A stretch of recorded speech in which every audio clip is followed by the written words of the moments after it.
Good evening, members of Spiritual Encrypted Encounters. How's everybody doing this evening? Uh, we tried to get Roy Stubblefield on, but we're having technical difficulties. Couldn't get him on. We tried here on Spiritual Encrypted Encounters, and then we tried on his group, and there was not a success. It was trying to go live through Facebook for our groups. So we tried on both sides, and we had no success. But I wanted to go live. Oops. There we go. More technical difficulties right there. I'm just playing. I dropped the phone.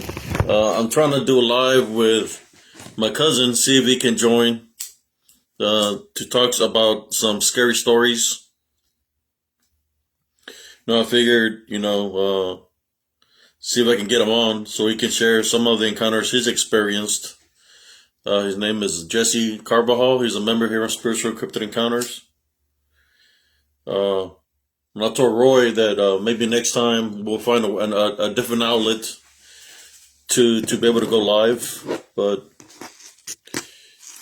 I'm just waiting for my cousin to see if he's going to join. I sent him a request or an invite that I was going to go live here. But I guess I could say I'm turning on this Palo Santo right now here to clear any energies off. If y'all can see the Palo Santo.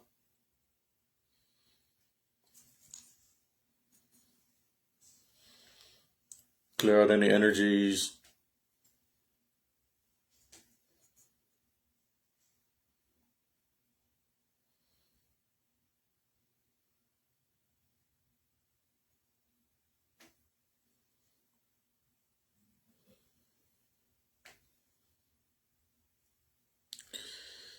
So I don't know if even you can even go live at all, or if people are going to be able to view.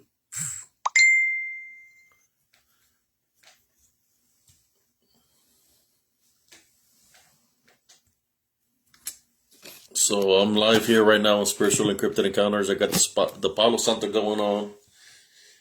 Clear whatever it's in the air, Uh, yes, sometimes when you're trying to do things, trying to do good works, there's always some kind of interference to trying to stop you from doing the works that you're trying to do.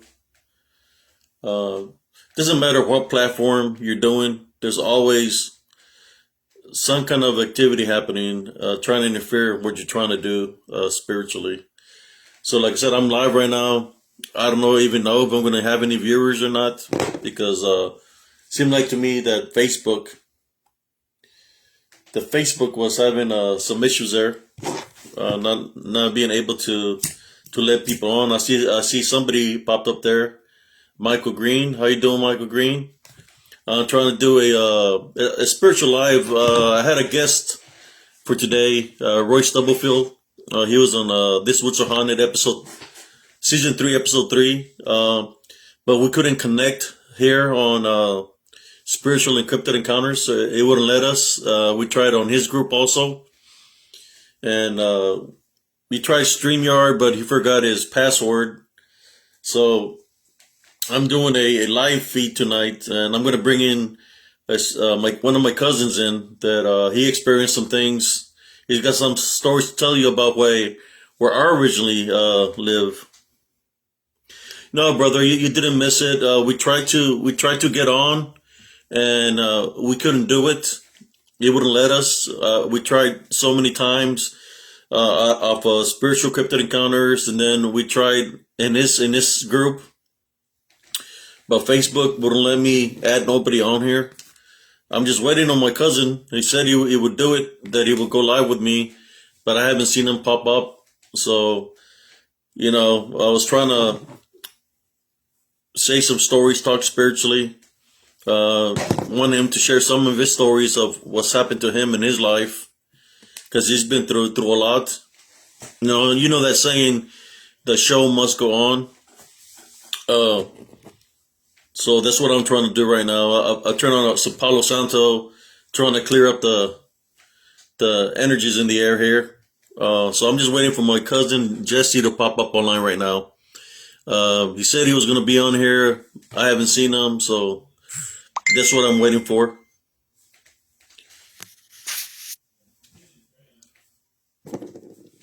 For my cousin Jessie. We're supposed to talk about some. Yes, brother. I mean, if you don't show up, if you don't show up, then I'm gonna have to find me either another guest, or I'm just gonna have to say stories on my own. It's kind of weird. It's like every time you try to do something, something always happens to interrupt what you're trying to do. I know. Everybody's going through their own thing spiritually and physically. Like me. With my I took my meds and stuff like that. But I'm just waiting on my cousin to show up here. He said he was going to show up, but he's not here right now. So I don't know what's going on with him. But yes, I wanted to talk about like how things happen. How everything is a possibility. How things can interfere. Like for example, like today, how we're trying to make the live video, and we tried so many different ways, and we couldn't connect. So we couldn't connect, and that's okay, because things like that happen sometimes. There's always interference spiritually when you're trying to do something, or you're trying to get to the point of something. When somebody's going through something, when somebody says a story to you, you're trying to know not just what happened within the story, but you're trying to find out what path in life that individual was going through or was on at the time that they had their encounter. Because sometimes the things that happen, to us spiritually is dealing with the path that we're on. And I believe that many people that have had some encounters, that there has to be something that was going through their life at that time that encounter happened, that there had to be an opening for whatever was there to come and try to spiritually attack them or deceive them in some kind of way, and that's why I wanted to make this video with my cousins, and I'm still waiting for them. But I guess I'll continue to talk, and if it don't show up, I'll just say some stories, of what I'm talking about. Like one of the stories that I remember of what I'm talking about is, you hear about when people take their lives, when people take their lives, and that the only thing is that they're gone because they decided to take their life. Nobody's just going to take their life just to take it in that manner. There has to be a different purpose, something different that's affecting the situation, for something to get into somebody's head in that manner, and then for them to do what they do, and they're not here no more. It's a negative energy that does that ties and binds an individual, and makes them think that there's nobody here in this world that loves them. That makes them think there's no love in the world. That makes them think that to give up in life, and that's the negative energies that do that. The unclean spirits that make people think that, when once they think it and they start believing in it, well, it takes a stronger bond on them, right? It takes a stronger bond on them, in which then things happen, and I believe it has happened to many people that are not here amongst us in this world. Like I said, I don't know what happened with cousin Jessie now, so I'm just gonna continue to talk to see if he shows up. I told him that I was ready to go live, but he hasn't said nothing to me. Now that somebody else is willing to go live here with me, who's here with me? If whoever's here with me, if you want to do a live with me and share your story or share something that you went through, I mean, I'm more than welcome. If you want to send me a request to join, we can do this. I would just have to change the title to the video. I've been waiting for my cousin to show up, and he hasn't showed up. Because I believe we all gone through something. It's just the thing. It's about what to make out of their situation and what have been through in life, and how you overcame it, how you overcame the situation, and who you are now as an individual. It's I guess it happens to everybody where it doesn't matter what age you are. I always reflect of my past. I reflect of the present, and sometimes what happens, you start thinking of the future, but we shouldn't be thinking of the future because we got to live at the present time at right now. That's what's important. Can't think about us like 10, 20 years down the road because that might not even happen, right? Because anything can happen in this world. So it's not good to think in that way. It's better to live for the moment, day by day. And sometimes our dreams get infiltrated that way, where we get spiritually attacked in a sensible way like that, like makes us think that in the dream, right, that we're at a different age, that we're older, like our time here on earth is over. And that's another way that we could be infiltrated. And then when you wake up, you're thinking about it. But what we're supposed to do when something like that happens is pray against it, because we're living in present day. And that's what matters is a present day. And every second or millisecond counts. So we have to stay focused on that. So I was waiting for cousin Jessie. He hasn't showed up yet. Let me see if I can send him an invite. I'll send him an invite. Let's see who's here. I'm gonna send a couple of invites out. I'm gonna send a couple of invites out. See who's here. Who might want to come live and save the day. Maybe somebody will pop up. Try to save the day here for me. Share some stories or something. Something that might be going through, something that they want to let out in the open, and we can discuss it. Somebody that's not camera shy.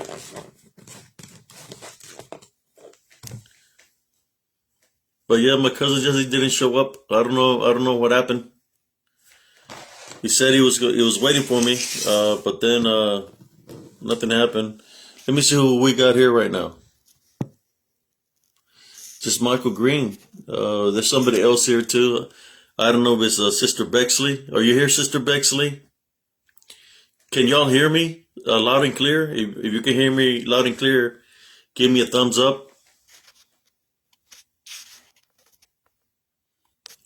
Yeah, you see, I got the light on brighter on my camera, but I like the little dark effect because I was trying to say some scary stories here for tonight. Can y'all say comment? Can y'all hear me when I'm speaking? Or I know I see two people here on the feed. I just don't know who it is. It says Michael Green and Sister Bexley. Who's the other individual in the lobby right now? That's here. I guess my cousin must have fallen asleep. He must have fallen asleep. So I'm gonna have to change the title after this. So it's just you, Michael Green, in here. Okay.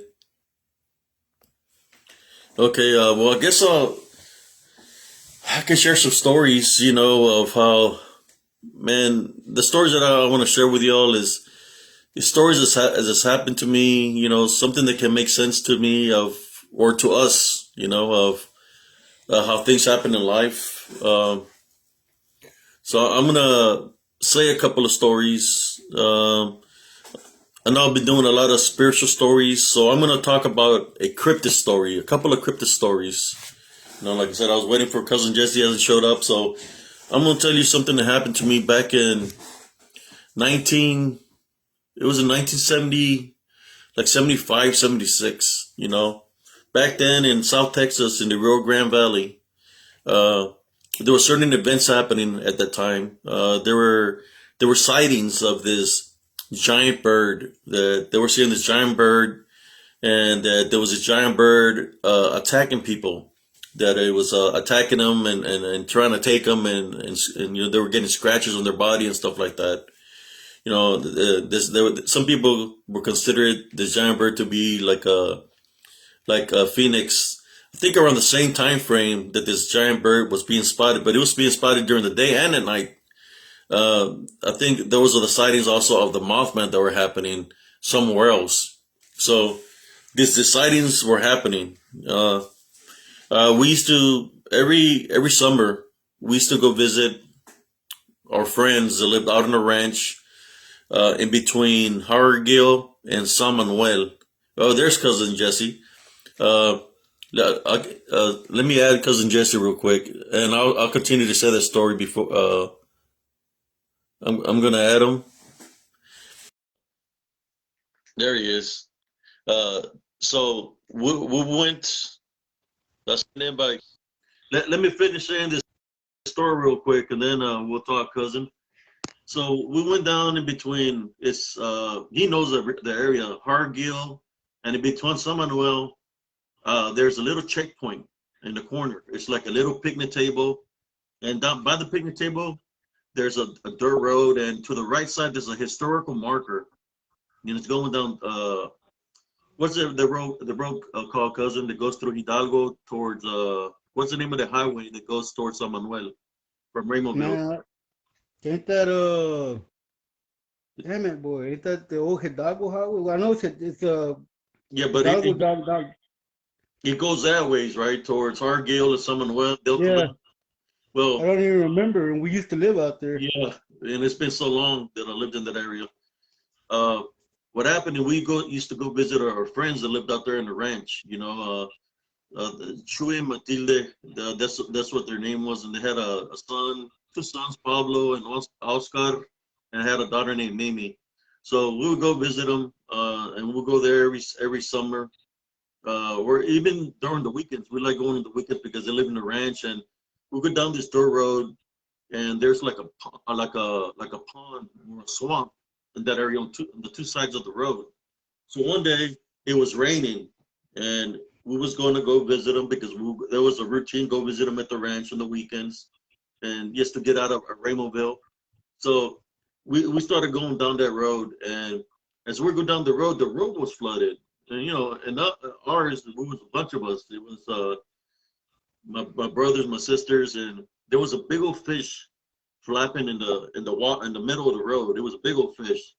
So we seen the fish. So I got all excited, because I seen the big old fish in the water. I said, man, I don't need no fishing pole. I just go grab this fish with my hand. So I got off and went to go grab the fish, and I had the big old fish in my hand. My dad had gotten off, and as I was grabbing the fish, I heard a noise. I heard a screeching sound, like it was screeching, like a screeching sound, real loud. And when I turned to my left, what I seen on the swamp, there was a tree stump in the middle of the swamp. And what I seen was this humanoid. It had no skin, like no fur, but it was looked like a bat-like creature, and it was sitting on the stump, like crouched down in the stump.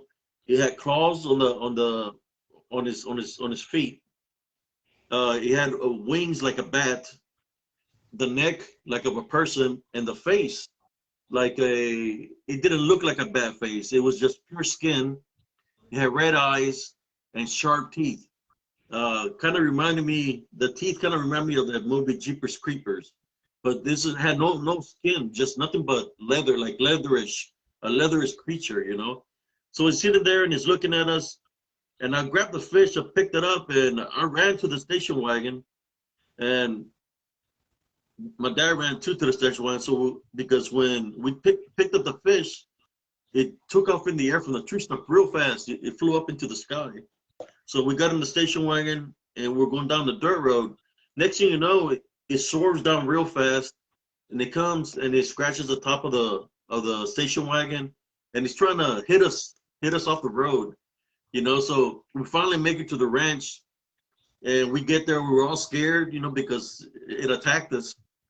And we tell the Chewy, that's his name, Chewy, the story of what happened. When he starts laughing, he said the reason he was laughing is because he said that the humanoid creature that was seen that lives there in that area. And the story behind that was that he said that this creature is not a real being. He said that there used to be a witch that lived in that area, and that she conjured up a demon. And what we witnessed was a demon that she conjured up, and that demon lives. She passed away, but the demon that she had conjured up remains in that area. And that's all I remember of the story of what happened. After that, we really didn't have more encounters, but I would see it sometimes where we would go leave the ranch, and to the left, like we're going back to our hometown in Raymondville, there was a lot of swampland, and you could see it flying through the swamps. You could see it flying through the swamps. You know, back then you didn't have the technology that you have right now.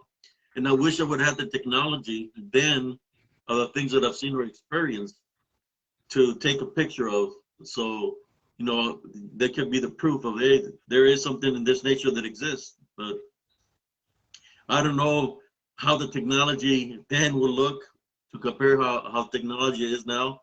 But it was a real event that happened, not just to me, but to my parents and my brothers and sisters, you know, and it happened in down in South Texas. So right now this is my cousin Jessie, you know, since I shared that story with you that I've been waiting for. This is my cousin Jesse Carvajal, and I know he's had a lot of experiences, and I brought you on, cousin Jesse, so you could share any experiences that you would like to share that has happened to you. You know what happened earlier with Brother Roy Stubblefield, we couldn't get connected, but for some reason we're connected here now.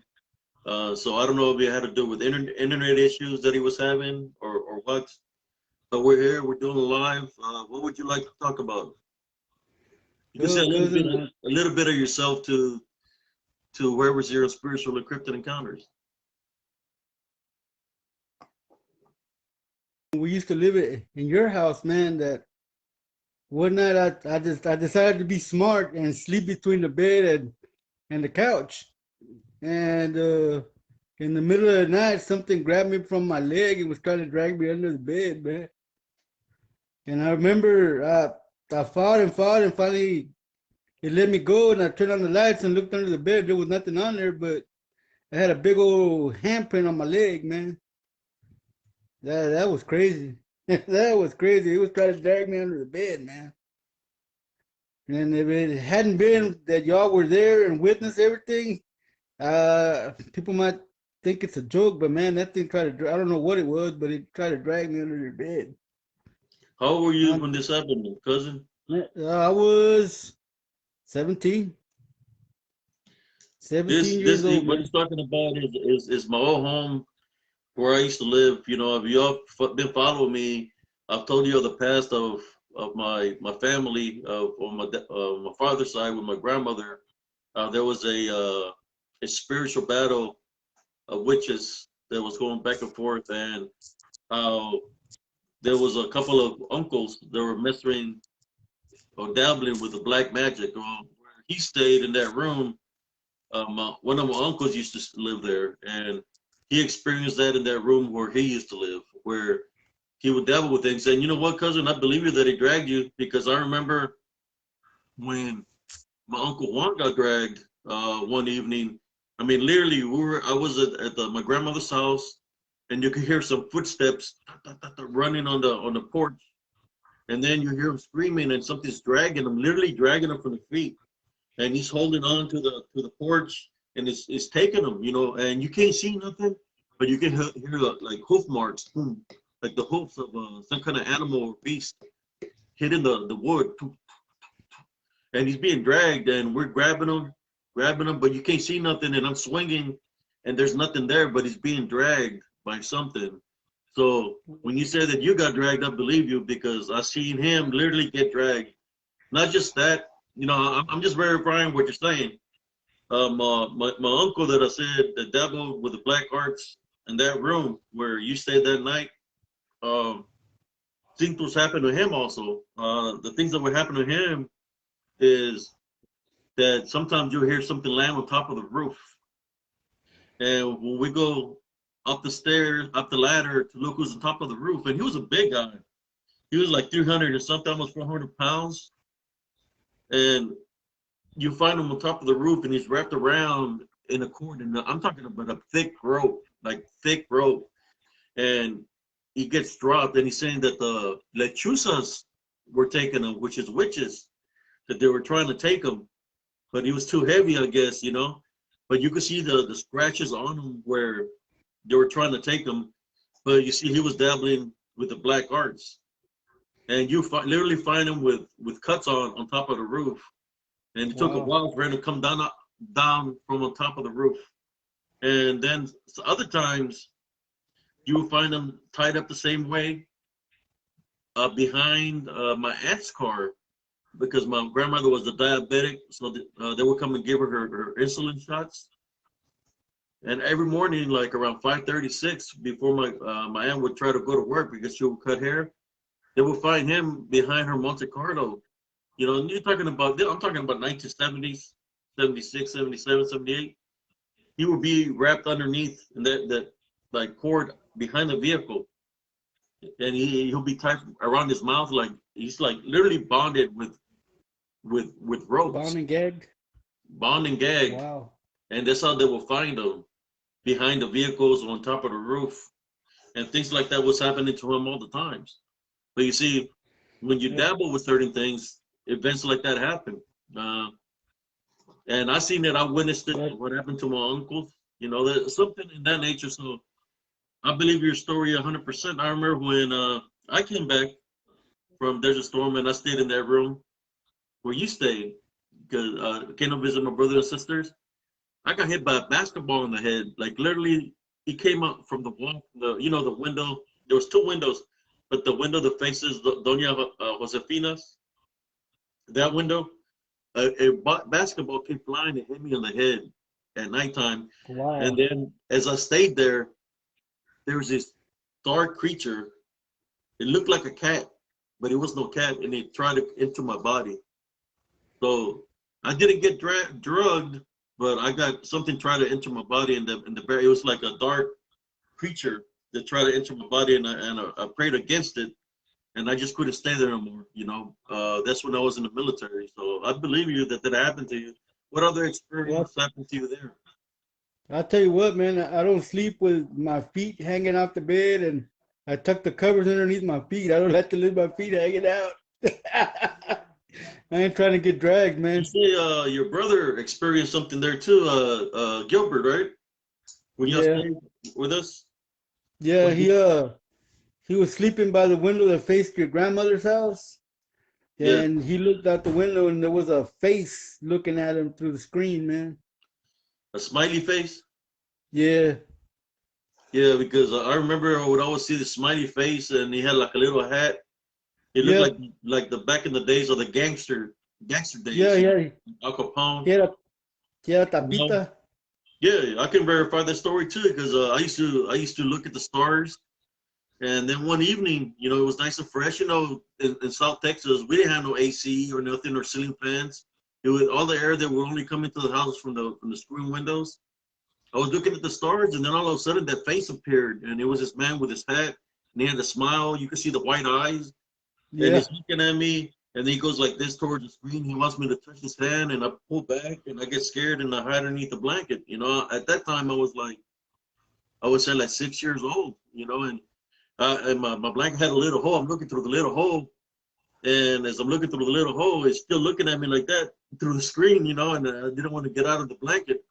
So by the time I got up, because I seen it move, and I went back to look, it was gone. But yeah, I believe that was a spirit, an apparition of someone that passed away.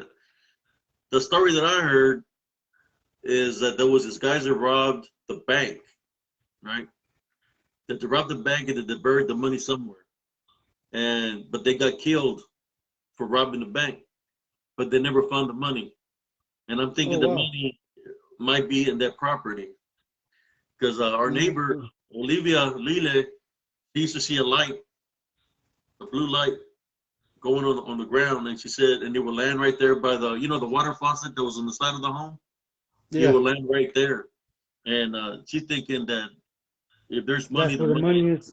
that's where the money's at. They said where the fire stops, the flame stops. That's where the money's at. So how true that story is, all I know is I know that's when you say smiley face. That's what I know Man, because I witnessed something like that. What else did you witness there? Any other things?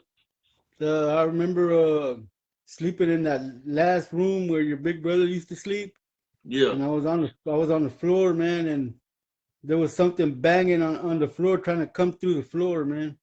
I got up and I went back to the room where everybody else was. But Oh yeah, man, yeah. that freaked me out, man. There was a lot of bangers like that. We would experience. There was on Saturdays, especially on Saturdays, for a long time that I can remember. On Saturdays, every Saturday, like around 10 o'clock, that's when the banger would start. Uh, you could hear bangings on the walls, banging underneath because our house was on pillars. So you could hear banging underneath the The floors. floorboard. Anywhere you moved, there would be a banging underneath you. Like clearly, and Dude, it'll vibrate, make you vibrate. That's how hard of a pounding it was. If you go the stand, creep, lean against the wall, there'll be a pounding right behind you, right behind the wall. So it didn't matter where you went or up on top of the roof. You could hear wherever you walk, somebody walking on top of the roof, like they're walking right there above you. So there was a lot of you could hear that late at night, man, when you were trying to go to sleep. yeah, You could hear like somebody was running up there on top of that roof. yeah, and I believe that has to do with a the say demonic. Well, that's demonic activity. That's what demons do. The Well, reason they do that is to try to install fear, to find openings to attack the people living in the house, try to keep the people bonded. You know, I know well, that that's what their main goal, their main mission is. You know, the creepiest room in your house, man, was the restroom, man. Because when you were taking a shower, you always felt like something was staring at you, man. yeah, through the window. Yeah, Yeah, sometimes my sisters they said they would see somebody with red eyes looking through the window, through the restroom window. They would see a man or a dark shadow looking through the window, or in the last room. They would always, and the window in the last room was pretty tall because the house is on pillars. So yeah, whatever was looking through the top, it had to be like 10 to 11 foot tall because it's pretty tall. So it was something tall, and they would see the red eyes looking through the window. They say that the Bigfoot, at nighttime, they got the red eyes. But there's so many things that have red eyes. You got yeah. not just Bigfoot. You got they say dogmen have red eyes, but it's dealing with the same, I believe. The Mothman has red eyes. Hellhounds have red eyes. So to me, the things that have red eyes, it has to be in a form of being demonic. And they just Yeah. take a certain form to scare people, to scare individuals. I would see the dark shadow figures that you're talking about. They would follow us everywhere it went. It didn't matter. So it had to be a reason they were there. And I believe it had to do with my dad because even in up north, they will follow us up there when we used to go work up in the ranch, and we would see not just one but many of them up by the tree lines, and they'll come near around the house and stuff like that, which we call dark shadow people or dark figures, shadow figures. That's what we would see for the longest time. So, Yeah, what other man. things have you experienced, Primo, throughout your life? Well, you know what, man? You were talking about lechuzas, right? Yes. When my mom and dad split up, man, we wound up. My dad went and took us to the mountains in Matamoros. Yeah. Yeah, actually, it's called Curias. Hmm. He took us to Curias, man, and you know how you said once that when a lechuza passes by whistling, you're not supposed to whistle. Yeah. Well, see, I didn't know that, man. When I went over there, then I heard something whistling that night, and I whistled back, and my cousins over there were like, "You're not supposed to do that, man, porque va a venir la bruja y te va a sacar los ojos." And I'm Yeah. like, "Oh crap!" And when I slept, He just I said always slept. he said that the witch, you're not supposed to whistle back because the witch will come and pull your eyes out. That's what he just said Yeah, in Spanish. and where I used to sleep, man, I used to sleep by. They had a door that opened half and half on top, half on the bottom, and we lived in a mud hut with a straw for a roof. How you doing, brother Roy? And I used to sleep right by that door. So I got scared that night, man, because they told me that she was gonna come take my eyes out. So I chanced it because there were scorpions. I chanced it to sleep on the floor, right? And I was looking from under my blanket, man, and in the middle of the night, I heard like something landing in the yard.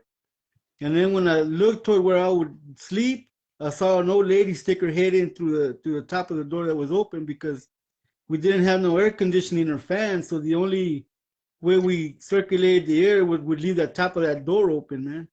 Yes. And I saw that old lady stick her head through that door, man, and I practically pooped my pants, Well, she man. just stuck her head and that's all she did, or Well, I wasn't there.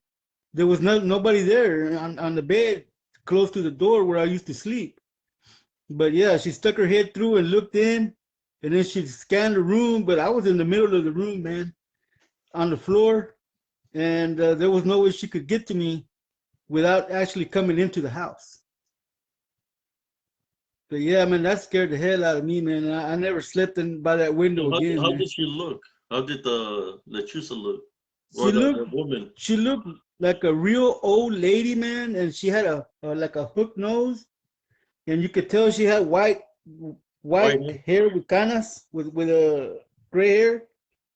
And yeah, she looked hunched back, man. She looked really old, man. But I was like 8 or 9, so you can't really judge the age Yeah. when you're that old. But she was old, man. She was old, and then she when she took her head off, I heard like wings flapping, and like I said, I risked the scorpions, man. I never went and laid back in that bed again, man. But yeah, that happened to me, and then there was the He's time talking when I about was. Lechusa, folks. He's talking about Lechusa encounter. That, he whistled at this Lechusa and that it came looking for him in the form of a witch. I believe it, cousin, because there used to be a witch that used to come scare my mother at nighttime. She was always talking about the woman that was standing in the kitchen at nighttime.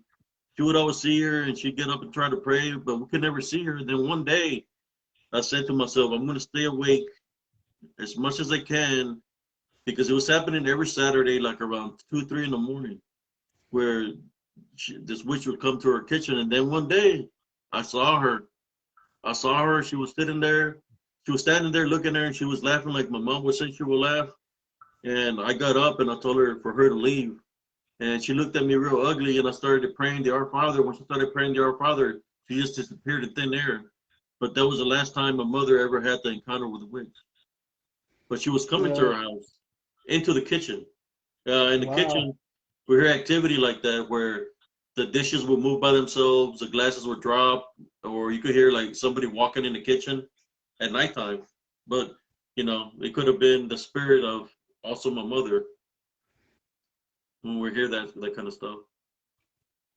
Yeah, that right there, man, that really scared the heck out of me because I didn't believe him that it would come back and try to take my eyes. But like I said, I got scared and decided to sleep on the floor and risk getting stung by scorpions because we had a dirt floor, man. It was a mud hut that we lived in.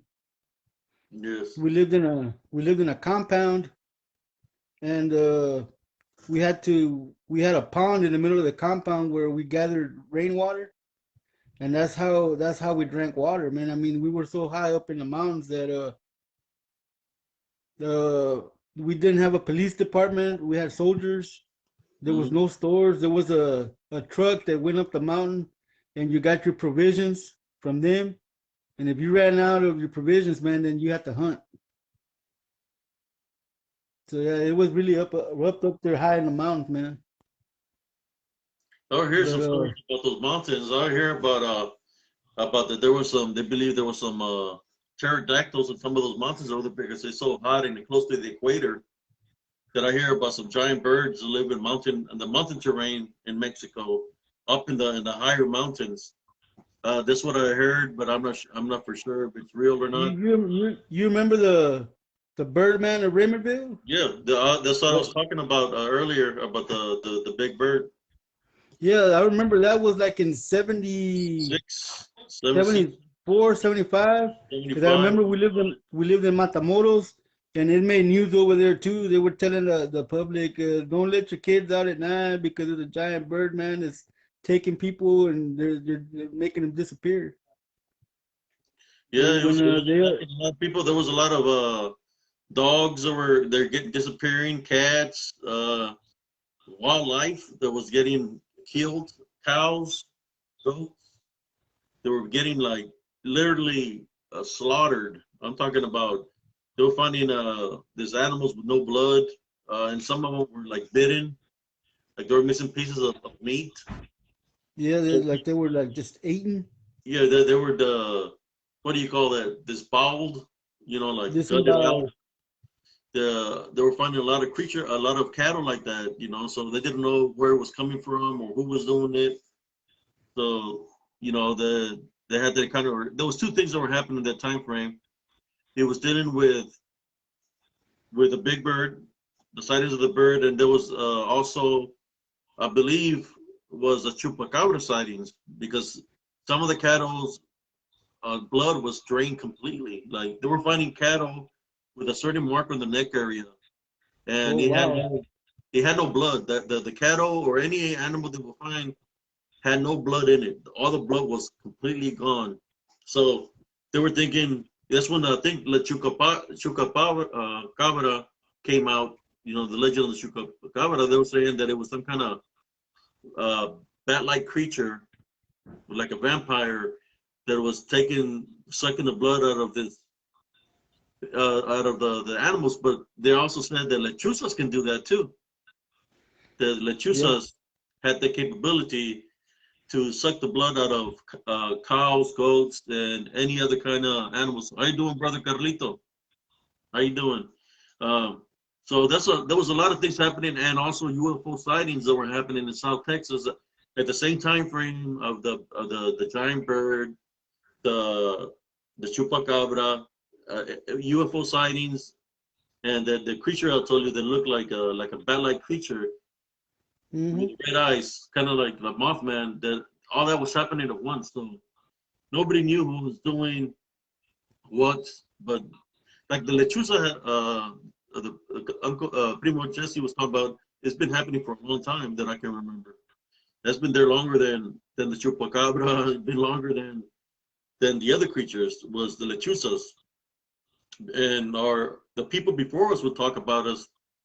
They'll sit us down and tell us the stories of the witches and the lechuzas to be careful not to whistle. Uh, and Grandma Malola, great great grandmother Malola, she always had the sage out, and she was always praying for us. You remember when she would do that? No, I And remember. her uh, her room would be full of smoke, and sometimes I'm telling you what, man, when she had the sage going on, you could see the demons. You could see the demons are around us. That were literally around us because the smoke will give up their cover. You could see them in the smoke. So, and another thing that I found out throughout the years is another thing that can anything that's in disguise that's of a spirit, whether it be demons or whatever the case it might be. There's another thing that can make them how should I say give up their disguise, which is the ultraviolet rays of the sun. I've got some pictures where you could literally see something there, and it's the ultraviolet rays of the sun that gave up its cover. You can see the silhouette of something that looks like something right there. So Like that picture you posted the other day that I said I could see a body of an outline of a body in it. yes, It looked like it had feathers and everything. yes, Yeah. yeah. The ultraviolet rays of the sun can uncover that too. Uh, so it kind of reminds me of but this is not even dealing with the movie Predator, but they can camouflage them that way. But those things like that, as there's a term. There's different spiritual realms. You got the heaven realm, the hell realm, and so many natives believe in like 7 realms that exist. And those realms, the only way you can see them is if all your senses are keen and they're open. And I'm talking about not just the 5 senses you have, but the 6th sense. And as that sixth sense opens, you're able to see this thing spiritually. And I guess me, you, where we come from, where we're the way we were raised, where we were taught to be able to use that sixth sense, and that's why I see the things that I see, and I'm able to use it, and I'm able to talk about it and try to help up as many people as possible. Trust me, I try to help out people as much as they can, but uh, sometimes there's people that don't understand where I'm coming from because they haven't been through it. When they hear somebody like me or you speaking, they're like, oh, they're full of it, or oh, they don't know what they're talking about. No, they don't understand. They don't come from where we come from. Where I was born between the checkpoint and the border, which is like a dead zone because anything can happen. You can either get attacked from the people that are from the border, or you can get attacked from whatever was within the border. If you look into the history, things that were happening along the border, there was kids getting kidnapped and getting killed by cults of witches and warlocks and etc. There's drug dealers. There's all kinds of things that are happening where there's people dying. Well, guess what's there? Demonic entities, demonic things. And there was a lot of those things that we witnessed as we grew up in the Rio Grande Valley that would happen around us. That's it didn't matter where we were at. Like I said, when you have the special gift of the sixth sense, you're able to see the shadow figures. I will see shadow figures in the church, shadow figures by the parish hall. It's a gift that I've had for a very long time, and I still have it. When somebody sends me a picture to review a picture of what I see, I'll let them know what I see. I'll circle it. I'll even give it a little bit of color so they can actually see it for themselves. Because sometimes that's what the third eye above is about. That's why I give it color. Color is like ultraviolet rays, right? So they can see what's in there. I can see it because my sixth sense is there, and I can see it. So I give it color so people can see it, and I put it to a test. Like the picture, I put it to the test, and there's so many people that are seeing the same things that I'm seeing, and which is a good thing because that's letting me know that there's a lot of people that have the sixth sense, and not everybody's being bonded by negativity. There's a couple of people that joke around about the pictures or whatever. That's fine. Maybe they're the ones that are being bonded, but the majority of people that commented on it is positive comments, and they're seeing it's like everybody has something in common. They're seeing the same thing. They're saying whether it's a native, they're saying it's a shaman. They're saying that it's something with feathers. They're seeing the other things that are within the picture. So that's why I put it there to see. I put it as a test to see how many people are seeing with their sixth sense, the sixth sense. And there's a lot of people that are spiritually gifted that are seeing with the sixth sense, which is a good thing. That means that the battle of the spiritual warfare is good for us because there's a lot of people that are open up to that. And they're able to use that sense. That's what plays a picture. Just to see what people, I know some people are going to say some funny things, but I already knew that. But that's what plays the picture. To see how many people, if I can download all the people, and then they're still commenting on this picture right now. A lot of people are commenting from other groups. Of course, you're going to have some people that are going to be negative, because that's what they do when they were side their head. They say something negative or something funny. But there's some people that are totally blind, man. Because I showed that same picture to my sister-in-law, Gilbert's wife. Yeah. And she didn't see nothing at all. And even after I pointed it out to her, she's like, "No, there's nothing there." I go, "Well, that's because you're not gifted." Yeah. Now, not everybody can see that. There's people that are being bonded. Their sixth sense is being bonded. That's holding them back to be able to see spiritually.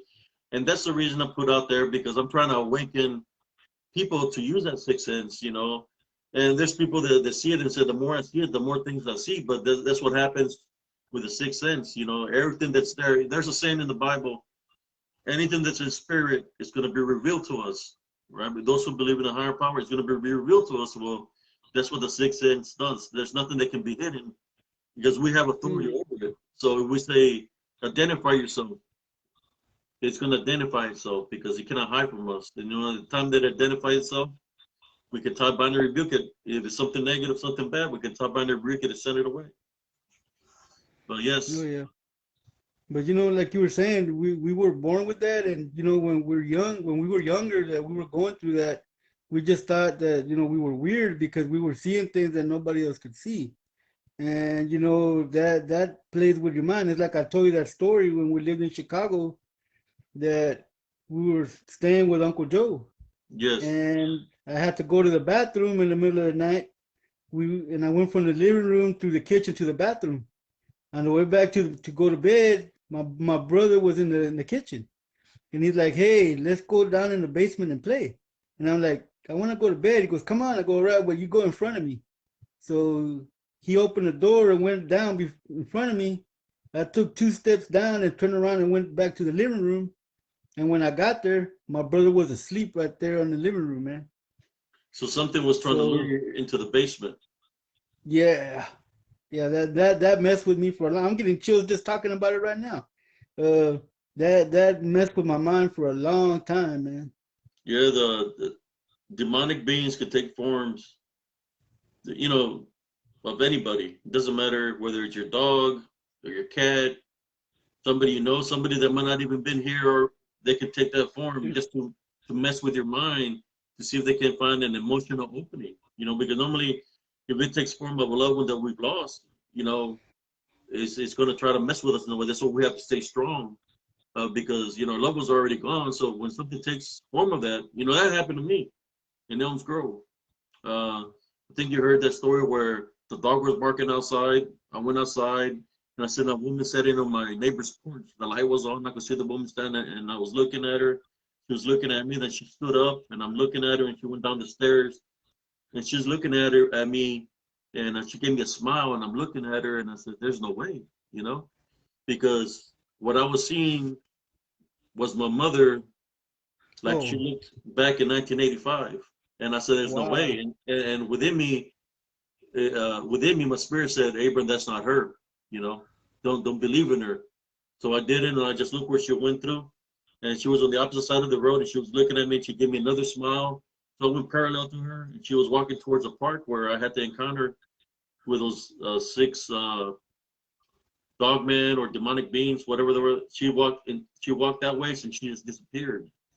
So whether it was something demonic that could do that, or a shapeshifter, whatever the case might be, that's what it was. It happened to me, and I'll never forget that.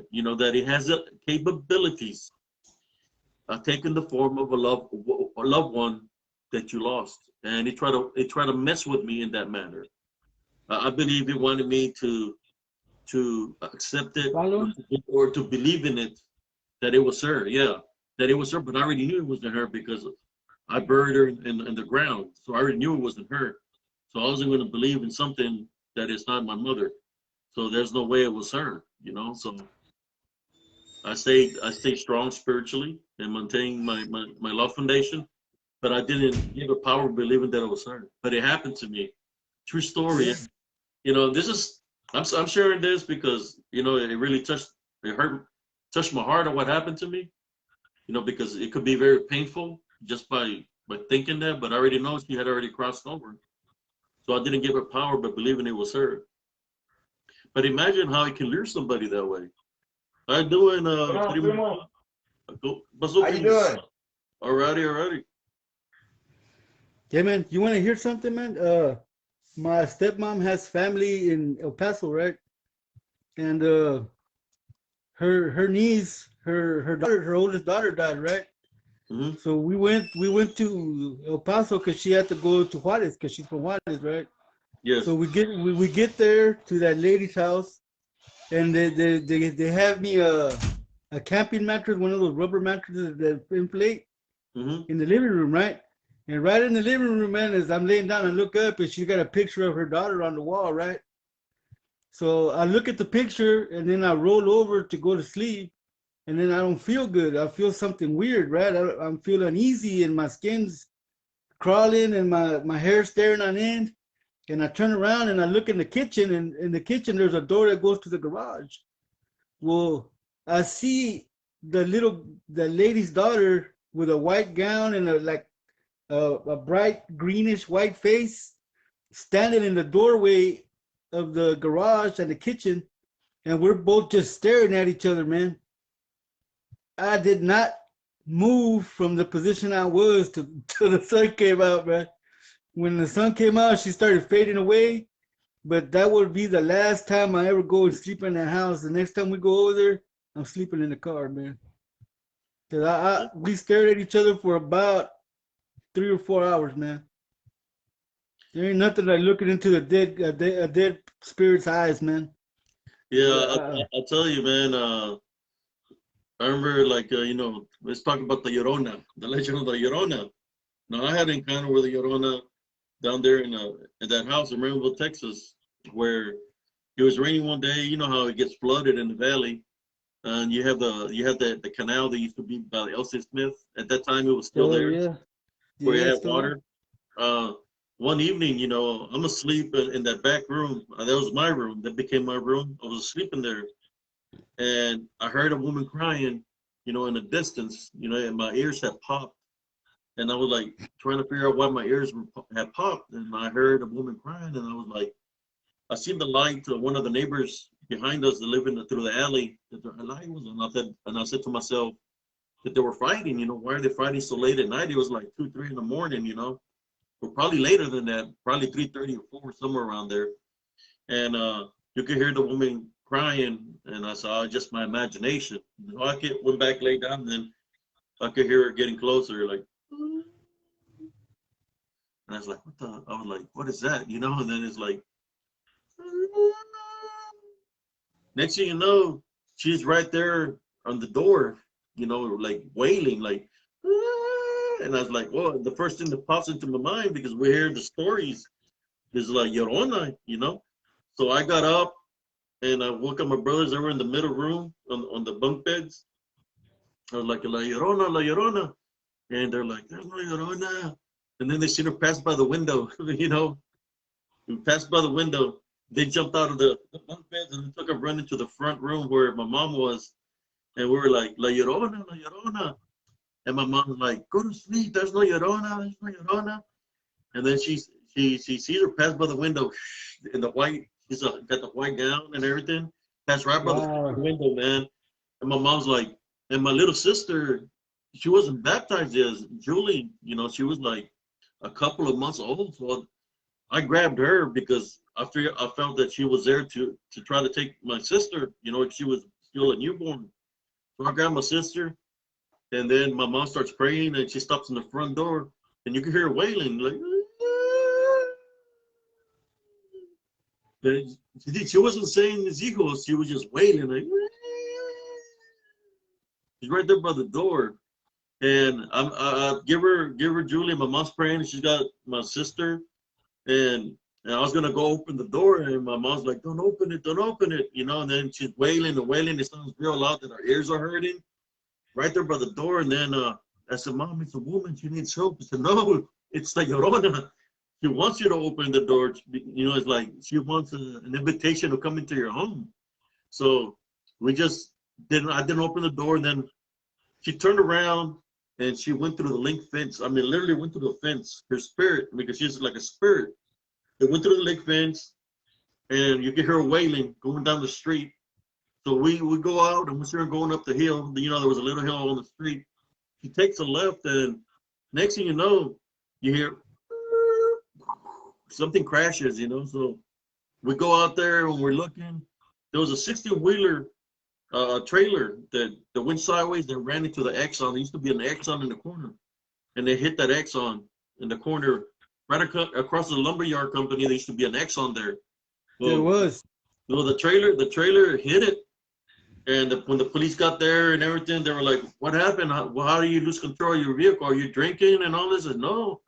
I said, He said there was this woman in white that got in the way, and I dodged her in my trailer flake because I didn't want to hit her.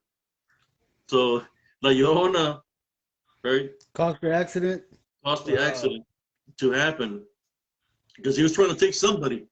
Luckily, the guy survived. So it was out for his soul. It was trying to collect his soul while it was raining. Wow. And that happened there, man. That's the experience I have to share with you about the Llorona. I know of what I hear, some stories of where our cousins that lived over there by the Elsa Smith. Uh, I think you was the one that told me that they would always see the Llorona down over there by the canal. Was it Yeah, you? well, my baby mama lives over there, man, and her house was frequently seeing the Llorona there, man. And there was sayings that it would go through her house. I guess somebody let it in, and it would wander the hallways in her house, man. Yeah, there. I heard there was a lot of sightings right by that. It was a what people don't canal is just like a little, I guess, man-made thing that the man they created to fill in with water. Like there's was a field right there by the school, and they had a canal where it would fill up with water, and they use the water from there to irrigate the field. That's why it was there. Well, that's where the Llorona, in that area where the water was, the Llorona, which people And call then the whaler in other countries. The Llorona is called a whaler and many other names. I think she's called a banshee also in other countries. Well, that's the Llorona. In Spanish, she's called a Llorona. yeah, And that's where they put the she's water been, plant now, man. yeah, The waterworks. she's been seen worldwide. That's the thing about her. That she's not just a Mexican folklore. She's been seen worldwide by many different people. Yes, a banshee, La Llorona, the Whaler, and many other names. But she's for real, man. I remember when my dad stopped on the bridge. We're coming from Colorado. He stopped on the bridge, and he's like, "You're gonna hear the Llorona if he was in the middle of the bridge, you know." Next thing you know, you hear somebody crying and getting closer and closer and closer, and then it just takes off, you know. So yeah, she does exist. For those who don't know who the Llorona is, she's called the Wailer, the Banshee. But in Spanish folklore, she's called La Llorona. And she does exist. She's been seen by so many people of different ages. Uh, she targets, this is what she targets. She targets men that are unfaithful, and she comes after little children that are not baptized. That's what she targets. That's what she comes after. Uh, the best way to overcome her is not to not to be afraid of her first of all, and not let her in your house, and you'll be No okay. invitation. Don't let her in your house. And sometimes this kind of like remind me of what happened to me when the woman was crying for help to go help her. You know, it kind of reminds me of that. You know how I got lured into the woods. What Yeah. other Spanish folklore cousin do you remember of that I might be forgetting? You know, since I haven't been in a around La Raza so much. You know, like from back Well, in the day. Um, uh, when I was still living in Matamoros before we went to the hills, got to see what in Mexican folklore they call la mano pachona, Hermano and Pacho, yeah, what does it mean it in English? was Can you translate for us in English? Is it the black uh hand, the black hand, the big hand. the big hand? Uh, it was about 1 or 2 in the morning, and I heard a rapping on the window. Now I was like 5 or 6, man, so I thought it was one of my dad's family members. So I pulled open the curtain, man, and the only thing I saw was the biggest hand I've ever seen with no arm, and it was just crawling up the window, man. And that terrorized me, man, to the point where I needed to seek professional help because I was well, not professional help, but help because I was traumatized. Remember I told you that story? My dad sent me to live with Yeah, a blind brujo for yeah, about 2 years, and I have no memory of what happened to me in those 2 years. So yeah, man, I got to see that Mexican legend, yes. the Carlitos, mano él es peluda. la mano peluda, Yeah, la mano peluda. Um, yeah. yeah, I remember, man, I remember this event that happened to me. I got invited to go, you know, like in South Texas, they have when people are voting, they say, "Hey, I'll buy you a 6 pack of beer," or "Hey, come and eat for You, free, you know, for the barbecue. Just let me get your vote, you know, come and you eat." want to buy your vote? Yeah, they're trying to buy your vote. So I went to Hargill. I don't even live in Hargill. And I know my cousins live over there, and I went to go visit them. They're like, "Hey, come on, primo, free food," you know. So I go over there. They have chicken and potato salad and all kinds of food. So I'm in there, and then I get invited. There's this female there, and she's like drinking a beer. She says, "I want to drink a beer." You know, I was like probably like 16 years old. You know, so as I'm drinking a beer, you know, got my little white muscle shirt. You know, she's like, "Hey, you want to go to my house? You know, just go to my house and we'll just go chill, right?" So we'll go over there and we're just talking because she's a single parent and she's already got kids and her kids, you know, they're there. So we're just talking, you know, talking about events, you know, scary stories and stuff like that. And next thing you know, she's like, 10 o'clock's fixing to hit, and she tells me, "You need to leave now." I said, "Why do you want me to leave?" I said, "I'll leave." I said, "You need to leave now before 10 o'clock happens." I was like, she just said out of the blue because we're talking like we're talking right now that, you know, time flies. She said, "You better leave before it hits 10 o'clock." She's like, "Leave now or it's too late." It's like, "Wait a minute, it's too late." Said, "They're going to be here. They're going to be here if you don't leave." Then I said, "I'm not afraid." Then 10 o'clock hit. It's like, "Oh, it's too late. They're here." And I'm saying to myself, she's just making it up, trying to scare me. You know, that's what I felt like. You know, I'm a guy, and I'm like, "Oh, she's just trying to scare me." And then I seen her grab her kids, you know, and it reminded me of how my mom would grab us, you know, at 10 o'clock. And it's like, there's nothing out there, right? Well, when I opened the door, dude, I opened the front door. So I'm gonna sure there's nothing out there. I opened the door. This is what I seen.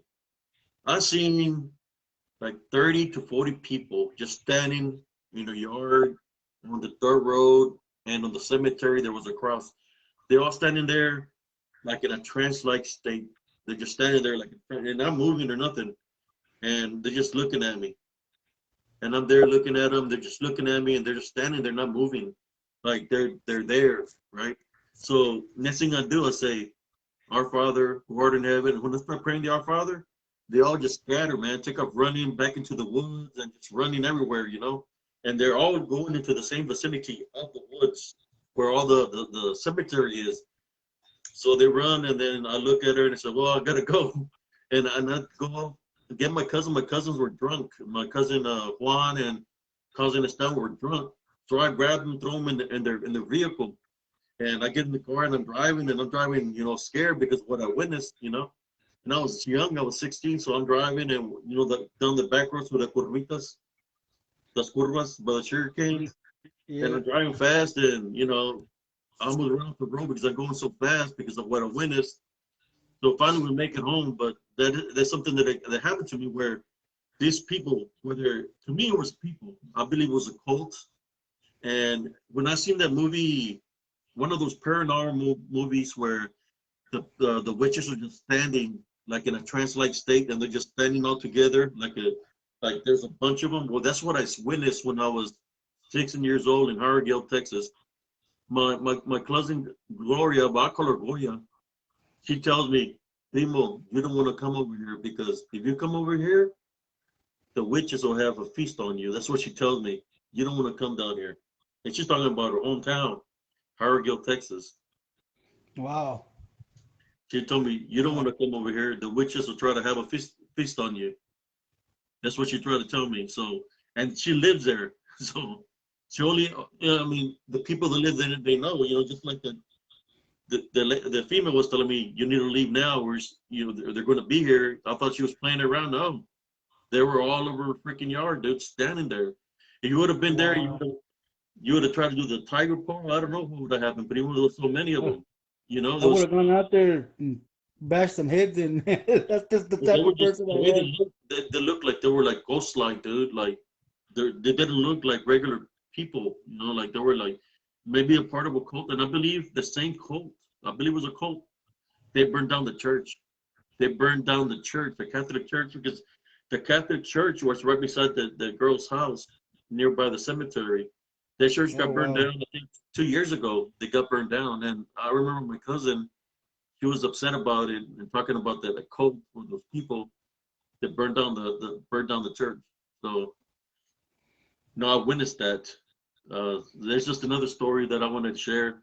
how those cults, do exist. And it's not this new age witches, the little potions and all. There's like people into Old some deep school. dark stuff where they're mutilating cats, mutilating dogs, and they're doing bad things. Not just that, even children. That that's what they're doing to conjure up spells or hexes on people. They do exist. Wow. What else you want to talk about, Primo? I was let's say 13 years old. We moved into this house, man, over here in Northside Fort Worth, and it was a big enough house where everybody had their own room. And that's funny, man, because our room they had a big old blood stain on the floor, and no matter what we scrubbed it with, man, it would never come up. Oh man. But at night, there was a shadow, man, that walked around the house. It would go first. It would come in from the alley, and it would pass through the side of the house where we had a window, and that was the kitchen window, man. So whoever was washing dishes, you'd see it pass by, right? And then it'd go around the front of the house. And when we first moved in there, it started gradually like that. But then the damn thing started coming in the house, man. And then we all started waking up with scratches, man. Oh wow. So what happened then, man, was we had a 4-bedroom house, man, and then all of us just slept in my dad's bedroom. Cause like I said, we all started waking up with scratches, man. So there was like 8 to 10 people, and we all slept in my dad's bedroom on the floor. We camped out on the floor. And I remember one night, man, my dad was asleep on the bed and he slept by the window. And I don't know what he saw in the window, man, but he peed his pants, man. He screamed and peed his pants. I don't know what it was. We moved out of there, man, and the house was abandoned for a long time, and it burned down by itself, man. But there was a dead stump in the front yard, and that shadow would always disappear there at that stump. See, what people don't understand. Also, there was something else that I witnessed in the valley. Like your story. You talking about blood. Something. That's scary as hell, man. That your dad got scared. And how old was your dad? My dad was about my age now, not a little younger, probably in his 40s, because I And was he got I scared. was I was about 14, 13, 14 years old, man. It was before we even went to the valley. Yeah, there's a lot of things that exist, man.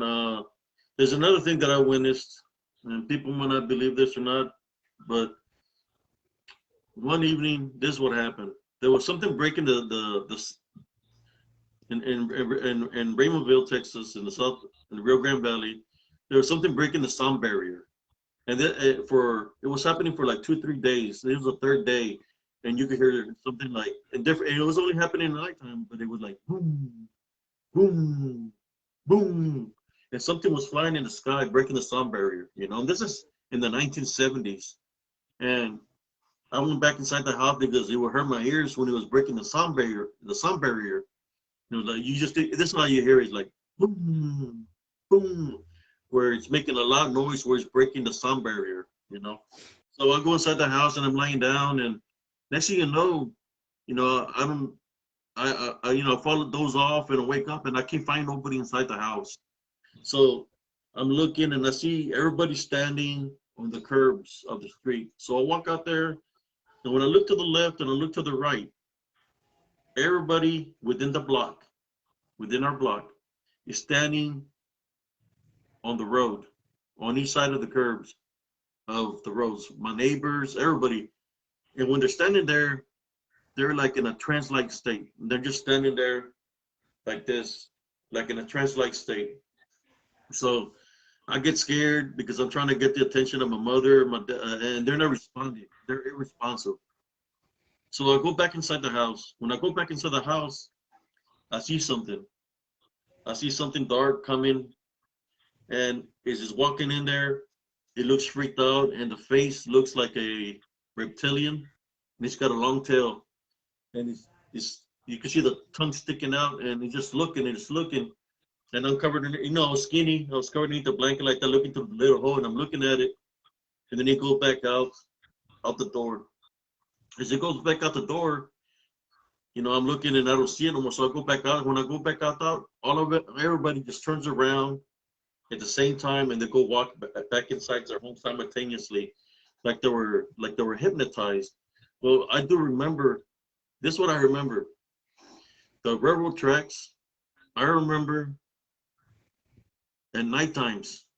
This is what I remember. You forget things you remember. Well, I remember all those people moving stuff like feed and stuff onto the onto the trains, loading up the trains, with feed, with food, like the feed from the agriculture.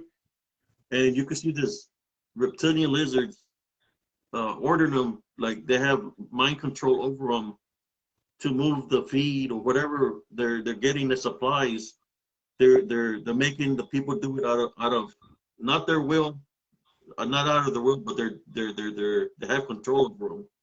And that's what I remember. Now, whether it's just a memory that I remember, but I know of what I seen when my grandmother died, that I seen the creature and like a hooded figure, and it's moving like a snake on the ground to go to her coffin. It looked reptilian to me, that I believe that those exist down in the Rio Grande Valley, that they're down there in the valley.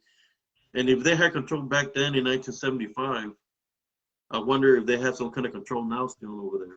Even though it's the 2021, if they still have some kind of control over how things work over there in the Rio Grande Valley. If you think I didn't about it, even know that, man. And yeah. that's scary, man, because I used to walk all the way to the ranch every night, man. And that was 2.5 miles out of town, man. So when I heard about reptilians, it's like I remember seeing a reptilian when I was growing up, and it was they were like forcing the people through hypnosis to move to work like slaves.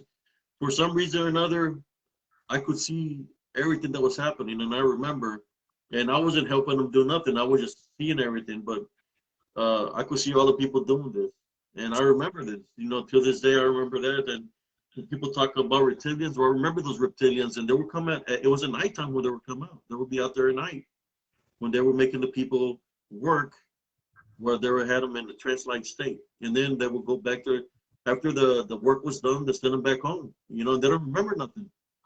Yeah, Wow. they don't remember what happened at the. And where there was it was down 930 West Main. There was some gins there. I Like if you remember go all the those. way to the edge where the bars were, there were some gins. Well, that's where that was happening at nighttime. That happened there at nighttime. And I don't know if these people even remember what happened to them. But Well, when the they, people talk about reptilians to me, I would say they do exist because I witnessed it. I witnessed it as a kid. And if they had that kind of mental telepathy or mind control over people, it's kind of like when they control you, though, it's like, wouldn't it be considered like a form of, people want to say possession, right? Because if they get control of your body, would it be considered that maybe the spirits of some of them going out, or is it that they just have mind control over the individuals, could or have they been might a have, mass hypnosis. or they might have like something in them that's controlling them, like a device or something, right? So whatever it was, I know it exists. So when people talk to me about reptilians, well, I've seen them. Uh, but the reptilians that I witnessed, they wasn't attacking the people. They were just using them for labor. That's what I witnessed when I was. I think I was like 8 or 9 years old. But it would happen for a lot of years. I just remember, as I've gotten older, I remember my past, and I remember that. That's something I want to. And then the other ones, what people called these little these little creatures. They run around with the little hoods, and they have like little red eyes. That they live in caves down there in South Texas. I don't know what they're called. People, I think they call them like duendes or something like that. Duendes. But I believe they live in the underground tunnels, down in South Texas. There's a lot of underground tunnels, a lot of cave systems that they don't even talk about. But that's where they reside, and I believe those are the same things that I witnessed, which is these reptilian creatures. You know, that live in the tower and the tunnels and the sewer systems. That's where they live, they reside, they hide. You know, uh, but I witnessed that in South Texas. What else did you witness, Primo? Elsewhere? Let me think, man. There was a there was When a man. you was telling There me was a about some woman that she was a real witch. Was it Juan's mom? Juan's grandma, man, Juan Garza. Yeah. Well, tell me She about was a her. witch, man. Yeah, she was a witch, man, and when No, people would go so to her to get hexes put on other people, and Juan how'd would you tell me that, huh? how'd you know like she was a witch? I mean, why would you hear about her? Oh, Juan himself would tell me that she was a witch and that he was a warlock, Oh, and that she could turn into a lechuza, and that he could as well. And then one day, he proved it to me because I left his house and walked home. That's when I lived out at the Rock Courts. mm-hmm. And you know me, man, I'm a very cautious person, so I always took different routes to go home. So the next day I went to his house. He goes, "Hey, man, so were you scared when that dog came out and barked at you?" I go, "How do you know?" He goes, "Man, look, you went through here, you went through there, then you cut through here." He told me, man, every direction I took and what time I got home. And I go, "How do you know?" He goes, "When you were walking, you remember you looked up and you saw that white bird?" I go, "Yeah." He goes, "That was me." I said, "Oh, snap." But he couldn't have known which way I went and that I got attacked by a dog because there was nobody around me. I was by myself, man. But sure enough, I had looked up once and I saw a big white bird flying overhead, man. Yeah, I remember Juan. My mom knew the mother, and I remember the grandmother that she would act weird and strange, especially when she would go to school because he was always getting in trouble. Uh, yeah, I remember. I mean, I know that exists down there, and like I said, not just Raymondville, but all throughout the valley. And I've had a lot of spiritual battles with different witches down in when I was growing up in the valley, and warlocks, where they came at me and they tell me who they represent. You know that they represent the Santanistas, Satanists, and they know about me. I guess they know that my spirit or my journey in life. So they were there to try to plant a negative seed, but it didn't work because I'm a Tim Love Foundation, and I would always say the Our Father, and I always felt the heavenly angels around me, so I was always protected in the nature. Uh, there's other things that I witnessed there. Those those like some the shadow beings have always been there. I was telling it, talking about this in a video where when I was a kid, I would see this shadow figure of a kid, but when he would stop at the windows at the screens around the house, you could see the face of a boy, and then he'll come running and stop in front of the door, and he would be with a screen because our windows are open because we had no AC.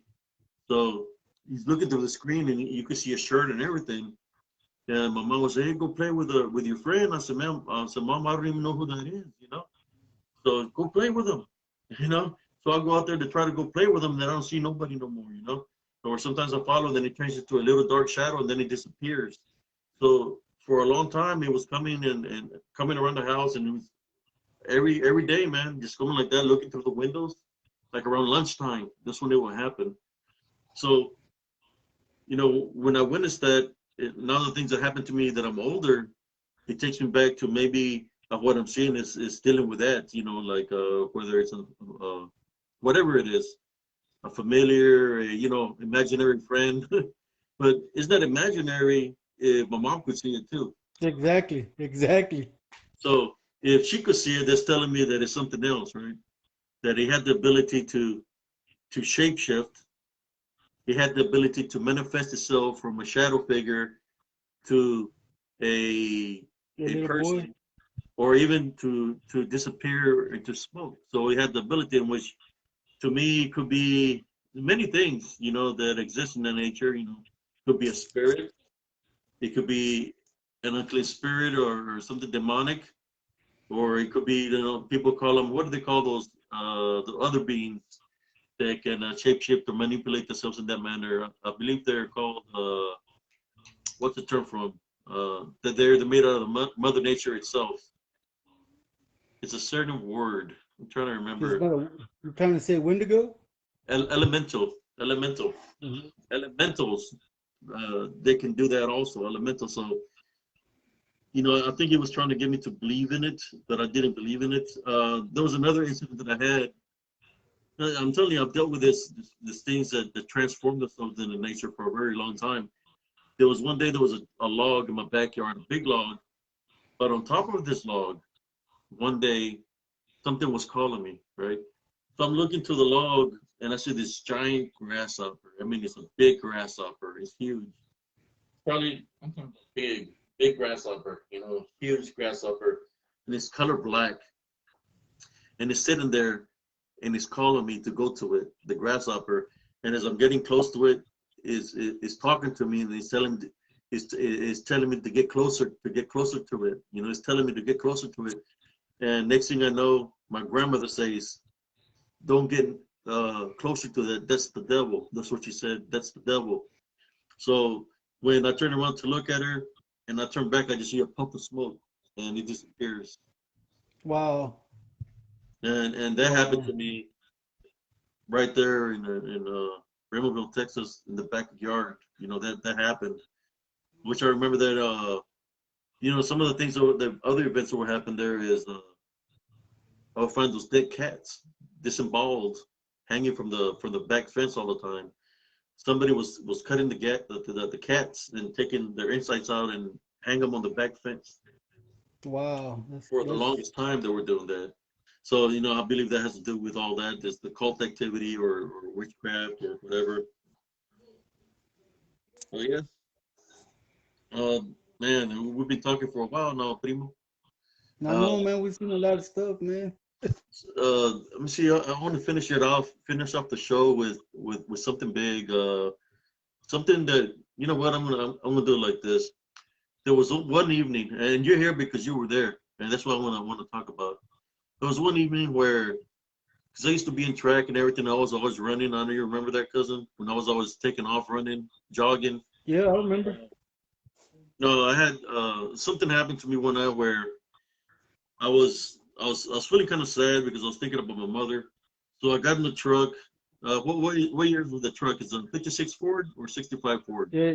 So I think it was a 65 Ford. 65 Ford. It was 65 Ford. It had like the little lightning bolt up the front. So Mm-hmm. Had the step side. yeah, it's in the step side. So I got in the truck. It was a 3 speed. It was three Christmas speed. tree. Yeah, and I took off on it and went down the dirt roads. And I was gonna go down the dirt roads because it was a shortcut to go to the cemetery. And at that time we didn't have no sticker on it or nothing, so it was illegal. So we just Yeah. taking it. We took it and I took it and I was driving down the road. I passed the old cemetery. I crossed the highway 77 and started going down the dirt road. And as I'm driving down the dirt road, I see a ranch with the light on, and I turned down that road, which goes to the new cemetery. So I was gonna go there to visit my mom's grave. And as I was driving down the road, all of a sudden you cannot see the ranch lights behind me. So I'm looking and I just see something dark behind me. So I'm seeing something dark behind me. I'm going 40 miles an hour. I'm noticing that my speedometer is reading 40, but I'm not advancing. My truck is not advancing. And I see darkness behind me. So I press on the gas. I'm going 45, and still I'm not seeing past the poles. And I'm like, what's going on? So next thing you know, it's like the rear end of the truck just stopped. Boom. It dropped on the ground, and I lost control of the truck and almost ran into one of the poles. And I managed to get control of the truck, and I didn't even stop at the cemetery because when it dropped, I seen as I moved forward, I seen this dark shadow figure behind the truck, right? So I go back into town and I just drive straight through town, straight through the center of town because I was scared, and I drive and I make it home. So when I make it home, I'm there and I'm scared. I look pale from the face, and my brother's like, "Hey, what's wrong?" My primo Jesse's there, "Hey, what's wrong?" It's like I told him there's something, that picked up the back of the truck and he dropped me, and they're like, yeah. He's like, you trying to scare us, right? So what'd y'all do, Jesse? Yeah, you went outside, right? What'd y'all do? There he is. What'd y'all do? What Well, did your brother do? Y'all went in outside to see, right? What was the matter with yeah, it? What'd yeah. y'all find? There was a print on the truck in the back, man, where they grabbed it. Yeah, but what was wrong with the tailgate? Do you remember? I think it was all scratched up or It was ripped. dented. It was hanging. The Yeah, tailgate was hanging because one of the chains from one of it got ripped. So the tailgate was literally hanging from the back of the truck. It was hanging where it got lifted from the rear end, and those 65 Fords, they're heavy. So they're where heavy as hell, man, because that's all steel. it's all steel, right? So that night, Jesse's like, hey, cuz, take me to what was it, Coastal? I want to go The buy me. coaster. What were you gonna buy you? Some cigarettes or The something? first. No, I went to get some burritos with with mustard. So, the truck was illegal. So I parked it in one of the back roads right behind the store. So as I'm waiting for him, I'm sitting in the truck, right? This is after what happened at the cemetery. I'm sitting in the truck and I see something from the distance, and it's this big old shadow thing coming, and it's moving hell of a fast. The next thing you know, I hear my cousin like, "Hey, cuz, what's?" I say, "Hey, cuz," says, get in. There's something. It's coming. It's coming." And he looks. What you see, primo? Yeah, I said, "Oh hell, let's go! It's coming! It's a big old black shadow, man! Let's go! Hurry up!" He seen it too. He was massive, and he was It coming was directly for the truck. This is it was the same huge, night that man. the tailgate got ripped.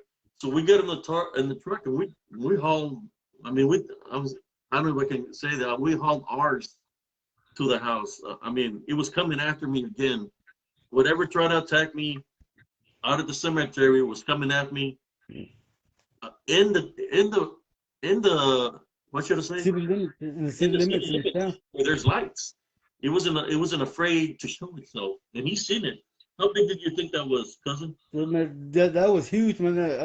I couldn't even Do you tell think you how big it was. do you think that could have been a Bigfoot, or you think it was just a dark shadow It as was a big as? dark shadow, man. That was no Bigfoot, man. That was a dark shadow because yeah, that shit was floating, man. But you witnessed what happened to the tailgate, right? Yeah, I remember. I remember. So that my question to you is this: do you think it was something of the flesh or something in spirit? Because you seen it. It was a dark shadow. So, Well, or do you think it was it, something demonic? it was probably something demonic, man, because it was floating, dude, and it couldn't have been a ghost because it could materialize enough to grab, man. So it had to be something demonic. And that's one of the reasons that I do the spiritual and cryptid, because I want to tell people not to believe in everything they're seeing out there. Because I mean, when it lifted the back of my freaking truck, and the truck weighs a lot, right? But then when it manifested itself coming after the truck in city limits, and he seen it as a big bulto, you know, it wasn't afraid to show itself. It's like it was out on a mission, right? And I guess I was a target because it was coming after me again. But in this sense of way, it's like that's why I tell people not to believe in everything that they see because they can be deceived, right? Their Because eyes can play tricks on you. yeah, yeah, and it was coming after me. I mean, look what it did to.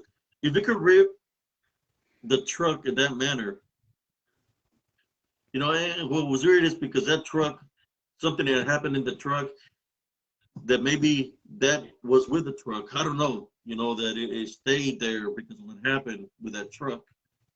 That the negativity could have been there. It could have been an opening or something. Because I would always hear the truck start out by itself in the middle of the night. I know my sister Beatrice is here. The truck will start off by itself at the middle of the night and it will shut off.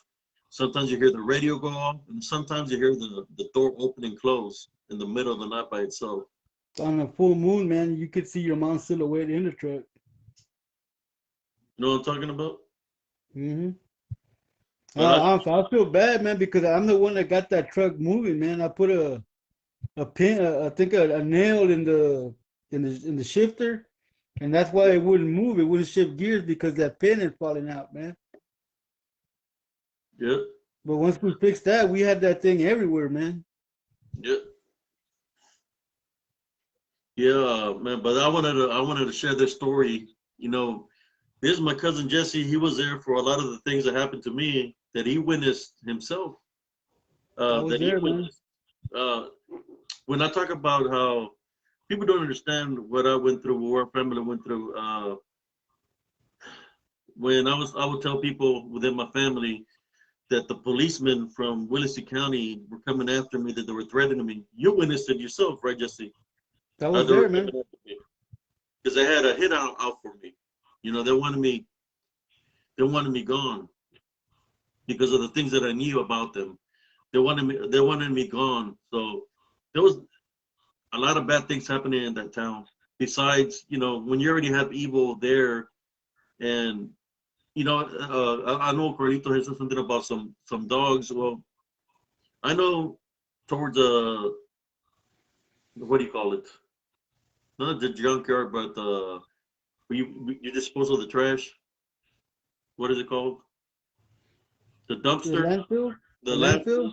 Yeah, in that area, you could hear people crying around 5 to 6 o'clock, with like moanings coming from those woods in that area. Mr. Espinosa used to have a ranch right there by the junkyard. I mean, by the dumpster, by the landfill, and we'll go feed the pigs. And I remember one night he said, "You don't want to stay here after 6." We stayed there after 6, and you start hearing the people moaning and crying coming out of the woods. So I got scared, and we took off out of there. It happened there, but you could hear moanings and where people are like souls or like in pain and stuff like that. A lot of activity over there, man. Hey, man. When after my mom died, that we were Yeah, hanging out at the house after the Rico's funeral. talking about a devil dog called Nawi. What does it say? Nawi something.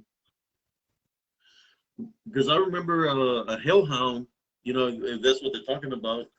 A hellhound. Uh, that day, yeah, I seen a dog with red eyes, and the tail was pointing straight up. It kind of looked like a what do you call it?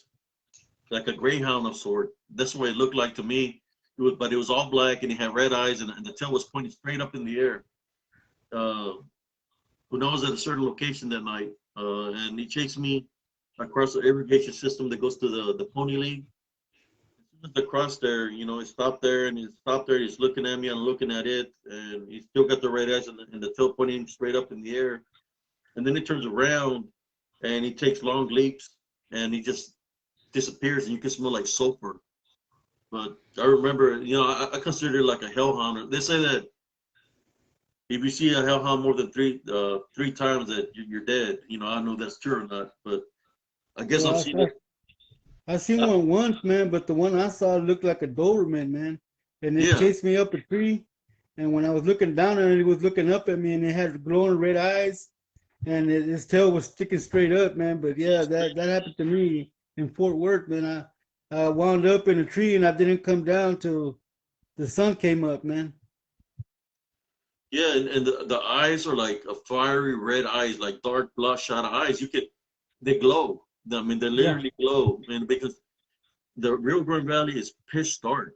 It's pitch dark down there, and I mean, you can see the eyes just glowing, looking right at me. I had another incident where I was going to go visit my cousins. They live near the church, and as I was walking down the first block, I was walking down the first block that goes down that way towards the church, which is what's the name of the street? Sauce Street or something like that. I can't remember where they used to live, but I was walking and I heard something behind me, right? And I turned around and I'm looking, and I don't see nobody in the street. But then I seen something. I seen someone that looked, you could see like their body like of a guy. Then they had like pants on. When they crossed the fence, they jumped over the fence, like they literally jumped over it like with ease. But the face looked like of a dog, man. Like I'm talking about looked like a dog. And I'm looking like, what the hell is that? Then when I look to my left, I seen another one walking, cutting through the yard too. It's like, oh shoot, they're trying to like they're following me, you know? So I get scared. I go to the church and I go knock on the church has the priest house right beside it. So I'm banging on his door, man. Boom, boom, boom, boom. Because I seen like two or three of them trying to follow me. So I'm banging on his door and he's like, how can I help you, son? And I told him that something's following me. He said, come with me. So we go to the church and he had like a little room in the church. So he sat me down. He's like, so what's going on? So well, I was walking and I seen this and I started describing what I seen that looked like a person, but he had the face of a dog. And he's like, oh, sometimes it might be your imagination playing games and this and that. Maybe it's not what it seems. So, as I'm telling the story, I said, no, it's following me. They were right behind me. And it's like, no, it's probably nothing. And when he was saying that his name was Father Ralph, he had glasses on, he had glasses on.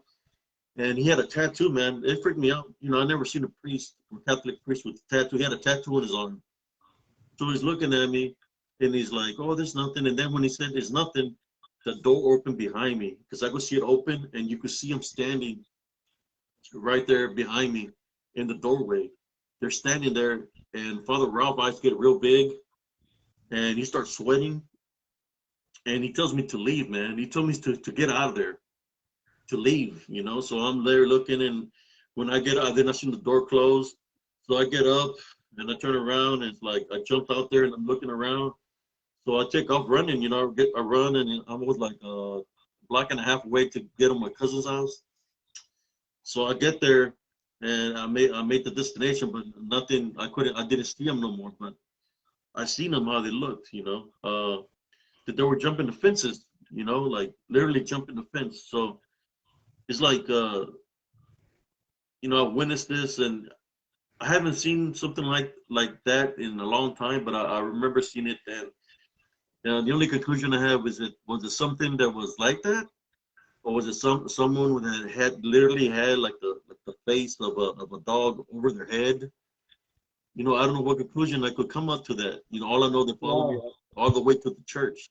So to me, the only conclusion I have is it had to be something demonic because it was somebody in physical trying to play. And they're trying to hurt me. They would make contact with me, but whatever it was, it followed me all the way to the church. But I witnessed them. So when I seen the other ones that were in full form, in Elms Grove, where they were in beastly form, you could see fur all over them. And I was thinking to myself, was it the same thing that I seen then? But they look different, But they can shapeshift or manifest themselves to look a certain way. That's what I believe. But no, I used to witness a lot of things up down there in South Texas. And still now to this day, that I really don't talk out about all the things that I witnessed. Even the man with the goat leg. When they talk about a goat man, yeah, I got a story about a goat man, but this is not a goat man. I call him yeah, it was a leg of a donkey. Well, not donkey, a leg of a goat. It was my grandmother. She was making capirotada. I'm gonna make the story quick and simple. She was making capirotada. She invited me to go eat capirotada. It's a Spanish sweet dish. So as I was going to eat the capirotada, there was a door knock on the door. And I went and she said, ven aquí, a ver, ¿quién es mijo? Because she was old, she could barely move. So I went to the door and there was this man with a red shirt and some black pants on there. And he said, está la señora de la casa, the lady of the house here. And she was walking real slow down the hallway and said, "Lo están buscando, they're looking for your grandmother, So she gets to the door, she backs away like this, like she gets scared, and I could see that she's scared. So I look at him and I say, how can I help you? And she says, pásale, pásale, come on in, come on in. So she lets him in. She takes him to the kitchen, he sits down on the table, and she grabbed a big bowl and put it on right in front of him. and he said, "I make your favorite." Right? That's what she told her. So he's looking at her, and he looks at it, and he starts making this noise like, like an animal, and he starts eating it, dude, with his mouth, like eating out of the bowl, like a dog would eat. He's just eating it out of the bowl with his mouth, without no spoon or nothing, and his leg is twitching. And I'm looking, and I could see like gnats. So I go underneath the table to take a closer look, and when I lift his pants, you could see the leg of what seems to be a goat. And when I lifted it, he kicked me, dude. He kicked me, and I come out of the table real fast, and I stand by the wall like, man, you're not a person, you know. What are you? So he gets up, finishes it real fast, and he tells my grandmother, "Yes, tu tiempo. It's your time to go, and we're leaving now, right?" So she's telling her, "So no, no." She see, "Es tu tiempo. It's your time now." That's what he's telling her, you know. And he said, "He's strong. I'm going to take him." And she said, "No, no, not him, not him." And she said, "If not him, then who?" And she said one of my uncle's names, right? So he said, "Próximo año," which means the next year. You know, I call him the collector, the collector of souls. That's what the name I came up to because of the situation. When he's telling her it's time for her to go, that's telling him his time is up here on earth. So somewhere or another, she made a deal or pact with whatever it was, right? So he walks out of the house, and I follow him, and they're telling me not to follow him. Even my mom is telling me not to follow him. He's yelling from our house because we live in the same lot. It's a four lot, and I'm following it, and he's going up the hill. He takes a left because I wasn't afraid of it. I just wanted to see where he was going, you know. So I went, and by the time he went up the hill and he turned, and I got up the hill, he was gone. He like vanished in thin air, like he was gone. He just disappeared. And I believe a year later is when my grandmother passed away, man. A year later is when she passed away. So when people talk about the goat man, well, they'll think of that, which is like a demon that can manifest itself to look like that, like a goat. And another one will be the one that's half goat, like basically 2 feet that's goat, and upper body is of human, kind of like what I seen of. They had like the face of a dog and the body of a human. You see it take different forms. You know, the demons are capable of taking those forms. You know, I know the cryptic community don't want me to talk about that things are demonic because they want, and I don't want to hurt nobody's feelings, but they believe that Bigfoots are real. They believe that dogmen are real. They believe that the Mothmen are real. They believe that anything that's cryptid is real besides demons. And but what they don't understand is this, and I'm making this valid point, that they don't believe that demons are real, right? But they really believe in the demons. You know why? Because the dogman, the the Bigfoot, the Mothman, any other kind of cryptids that want to put out there, it's a demon in disguise. In Oh which yeah. they're still believing in the demon.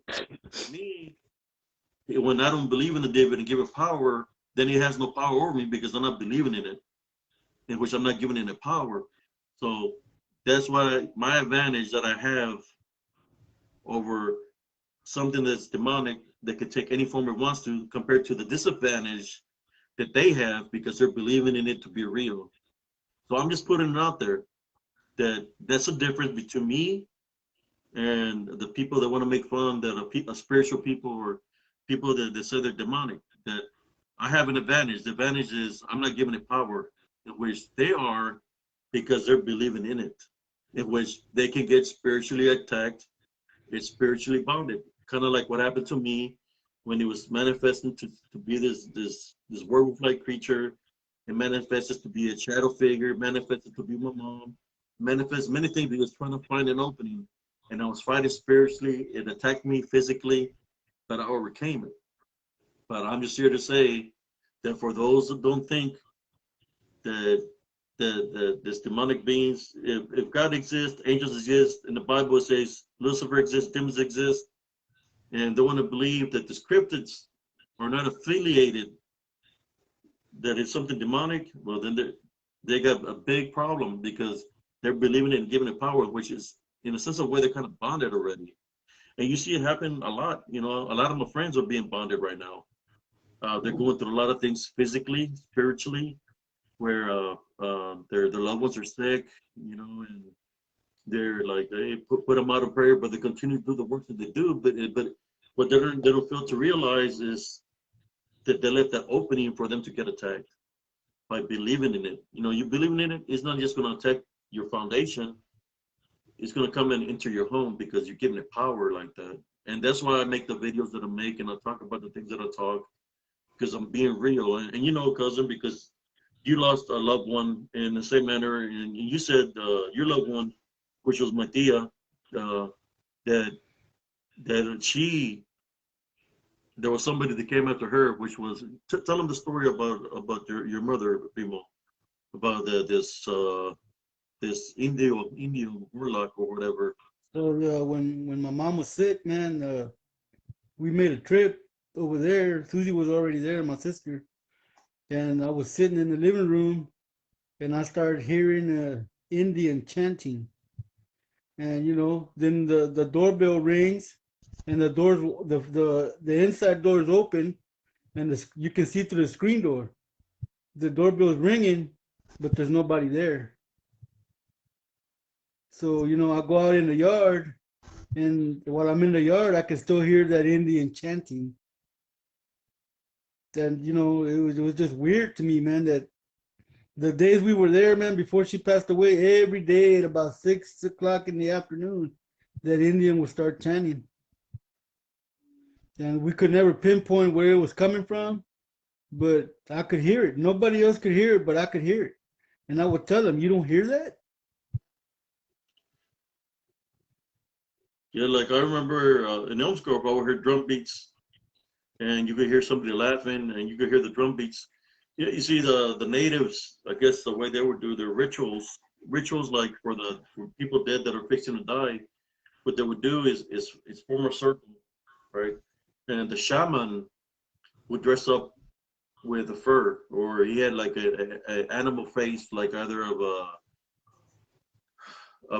a cougar or a wolf, and he would put it on his face. And the only one that was allowed to go into the circle was a shaman to try to either help the person that was sick or help the person cross over. And the other ones chanted out of the circle were in prayer also, because either two things were going to happen: the person was going to get healed, or the person was going to cross over. So when you tell me that you're hearing chanting or somebody chanting, it could be part of that because within our bloodline, there's natives. We got native blood. So when you hear me, when you tell me about this, when I heard you, and it has to do with that in that nature, then it's a spiritual thing. So whatever was there was like let her know that, hey, your time is almost here. It's close. It's kind of like the night that I went walking, and I was walking at nighttime down by by the airport when I live in Killeen, and something told me, you know what, you're too tired. You walked 10 miles last night. Just go home. So it's late at night. Turn around, and when I turn around, I look. There's something in the street, and it's like something laying in the street. So I go nearby it, and it's a circle formation of rocks. And I'm looking, and I was like, who's playing a prank on me? And I'm looking to see if somebody comes out, like my nephews, but there's nobody there. And I just see a circle of big rocks, like a circle formation. So I just went around it. I didn't go through it. So I walked home. But now that I'm older, that I don't live there no more. When I look into that, the circle formation represents two things. Like I was telling you, that either somebody's sick, of which maybe the native spirits were telling me that I was sick, to step into the circle to get healed, or it could mean that the circle represents that if I step in a circle, the shaman's gonna come and try to heal me, or that I was so sick that I could have crossed over, that if my time was near. So it could have represented anything. But I didn't want to be part of the circle because also circles within the native stand for something else, in which a circle can represent like a sacrifice. So I didn't want to do nothing with the circle. So I went around it, and I didn't move the rocks, didn't touch the rocks. I just left it alone and went back home. When I went back the following day, during the day, there was no rocks there, you know. But it happened. I believe it was a native spirits around was telling me that I was sick or whatever. But I didn't want to give power to nothing, you know. So I'm just glad I left that area. And I just want to share this with you. You know, normally when you hear the chantings and all that, you know, it could be someone going into prayer too, knowing that, you know, something was going to happen. But you did say that you found things around your home when your mom was still alive. Yes, yes. So it could have been somebody trying to do something After also. after she passed, I felt something. I felt something not right. So I started walking around in the yard, man, and one of the it was like a tire where she had planted in. I pulled it up, man, and I found a old Coke bottle, man. Yeah, it's burning really bright. For your jefita and for my jefita primo, sir. I found an old Coke bottle, primo. One of those little Coke bottles, and it had a bottle cap on it, but inside it, it looked like it was a bunch of black hair that was bound. And then Bonded. under the house, we found some clay pots that were turned upside down. Oh, somebody placed them there. Were those clay pots? I gotta. Were they towards where Grandpa's room was underneath the house there? No, they were toward where the laundry room was, where the back door was, Yeah. to the side. Because we did Yeah. some like I said, I could feel something, so I got a shovel and started digging.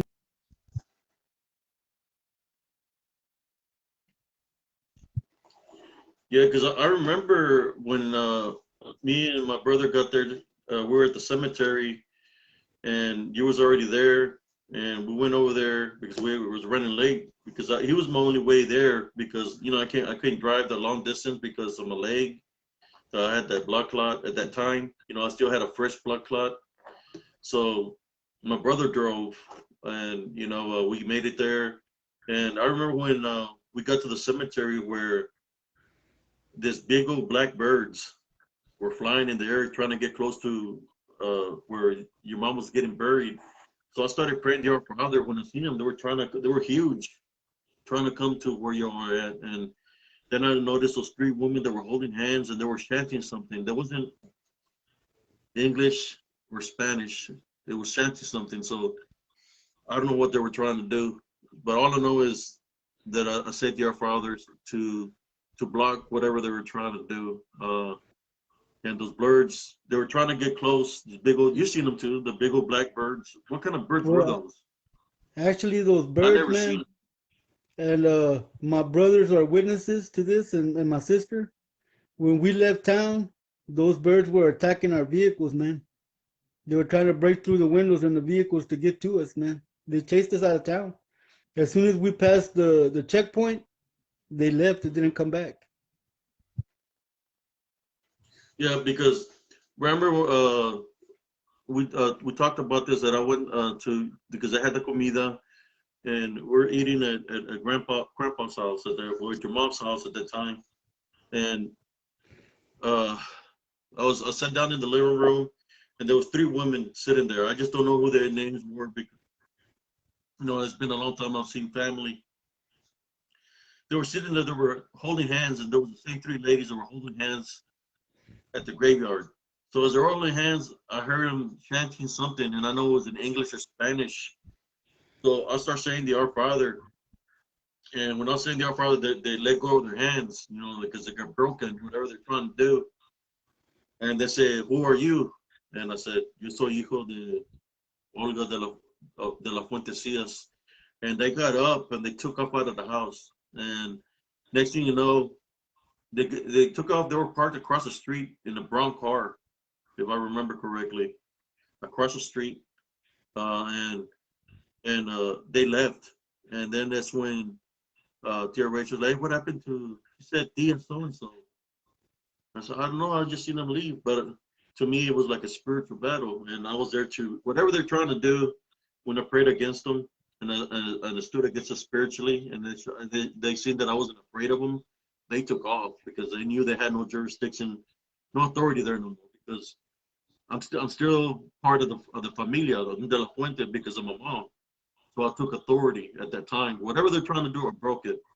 And then when you Yeah, told me the story that it tried to chase you, out of town, that's crazy, And I believe that that it had to do with those women.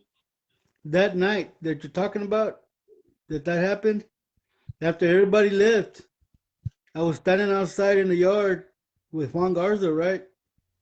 And we heard a whistling sound, man. So right there, you remember how Olga's store was across the street? Yeah. Right there on that telephone pole where they used to get water for the trucks. You remember where the water Hmm. plant used to be? Una lechuza grandísima, man, was there, and it was just looking at us, man. It was looking at us, man. And I don't know what Juan said to it, but it took off and it went into the alley behind Olga Contreras' house, and it was hooting and whistling over there, man.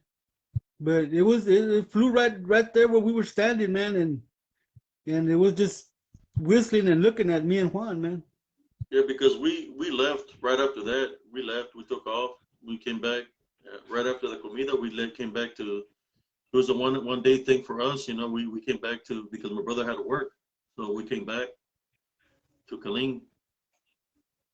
So we So left yeah, the very next day, man. After that happened, we left the very next day. Like I said, when we left, Mario was in front of us, and we were behind Mario, and those birds were attacking both vehicles, man. yeah. The same thing happened to us. Beatrice will tell you the same thing happened to us back in the '70s when we're coming from.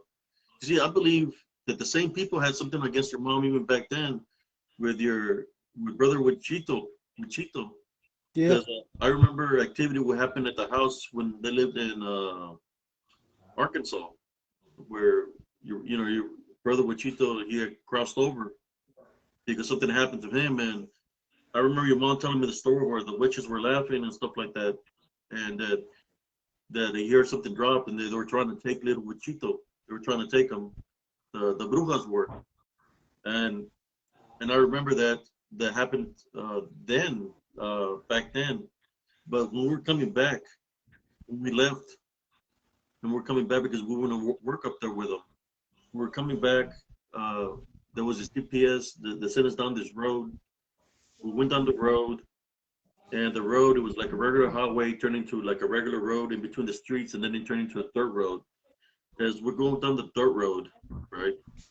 This big old truck with lights up on top, trying to run us off the road. At that time, we had the brown station wagon. So my dad's driving and he's trying to run us off the road, and he's going as fast as he can. And then we're past this big old building, and you can see lechusas, black lechusas, and he had lights underneath, and you can see him sitting on this big old building, right? The lechusas, dark lechusas, black lechusas, and they all come flying at once, bro. And they come and they start attacking a station wagon. Beatrice remembers. uh, The They start attacking the station wagon, like literally hitting it, boom, boom on the sides, scratching it on the top, and my mom's praying to our father. My dad's yes, my dad's trying to stay on the road, trying to stay focused because the vehicle's trying to run us off the road, and then we're getting hit at the same time. So he's fighting because he's almost losing control of the truck of the station wagon. He's almost losing control. So it happened like that most of the night. That we're fighting. The truck is trying to run us off the road. Well, he's fighting because he's the one driving, and he never gave up. He's trying to protect all of us. And he's giving it gas, and he's trying to run us off the road, and the lechuzas are attacking us, and you can see him flying, looking inside the freaking the lechuza is flying beside the vehicle, looking inside like this, and then he boom, like it's looking at us like this, and it's flying sideways, and he bangs into it, pow, and he tries to run wow. off the road, and there was a bunch of them, Jesse. It was like a bunch of lechuzas. So finally the sun starts rising, we were young, dude. They were getting hit in the back too, like grabbing into the back, the sides, the top, the front of the station, and everywhere is getting hit by these lechuzas. There are a lot of them. So finally, the sun starts coming up. That station wagon was special because you had 2 tanks of gas. So we lasted because of the second tank of gas. Or else we were in. We would have. If it would have been any other regular vehicle, we would have ran out of gas, and we probably Mm-hmm. won't be here right now talking because we were young, right? But luckily we had a 2 gas tank, so the sun finally rose. And when we rose, we were running out of gas, and we finally hit a different road. This road was so freaking long. There was no other road to go left or right or nowhere. And Wow. there was this gas station there, so we stopped to ask for gas at the gas station. And the people from the gas station had a meat market in there, and they didn't want to give us gas. They did not want to give us gas. So we seen the DPS. It looked different than the one we seen that led us down the road. And my dad had waved them down, and he said we needed gas, and they didn't want to give us gas. So the DPS made them give us gas, and then we got the hell out of there. But I believe, that was crazy. But when you hear the story of the Texas Chainsaw Massacre, you know how there was a guy with a DPS uniform that was luring people to go a different direction. Well, that reminds me of that. Wow. Every That's year crazy, man. whatever the year the Texas Massacre happened, I don't know when it happened or nothing like that, but it happened to us. And we were young, man. We were a family of. I don't think at the time Robert was born, nor Julie, nor Tommy. It was just uh, my brother, me, Beatrice, and Lupita. Lupita. Just us. We were the only ones at the time. I'm not. I Yeah, don't that's think the, brother Robert was born yet, or he might have been born. I'm not sure if he was in the picture at that time. I don't think he was. So no, yeah, that's a it happened crazy to us. story, man. Wow, that's. I remember back in the old days, they used to make those almost all the vehicles with double gas tanks, man, Yep, yep. for Uh, those long trips. yep. And the thing with the Ouija boards, that Beatrice was talking about, man, that's not good. It's not good messing with Ouija boards because that's an Mary, open. Mary, Mary used to have those in the house, man. I didn't like those things. I touched one time. I touched one once, and it said to chill up my arms, and I never touched it again, man. Yeah, because those open portals, that's like opening a portal when you're trying to make contact with the dead, opening up a portal. We had that experience that we had with the Ouija board. I think in one of the videos that I made, I talked about it where my sister had got buying a Ouija board from a garage sale that was from Benita Galvan's mother or grandmother. It was real old. It was made out of real wood, and she started using it, having it around, take it everywhere, and she she told me about a cassette that was up in the attic that there was a recording. And I believe it was up there when we found it. There was a recording or something like that up there.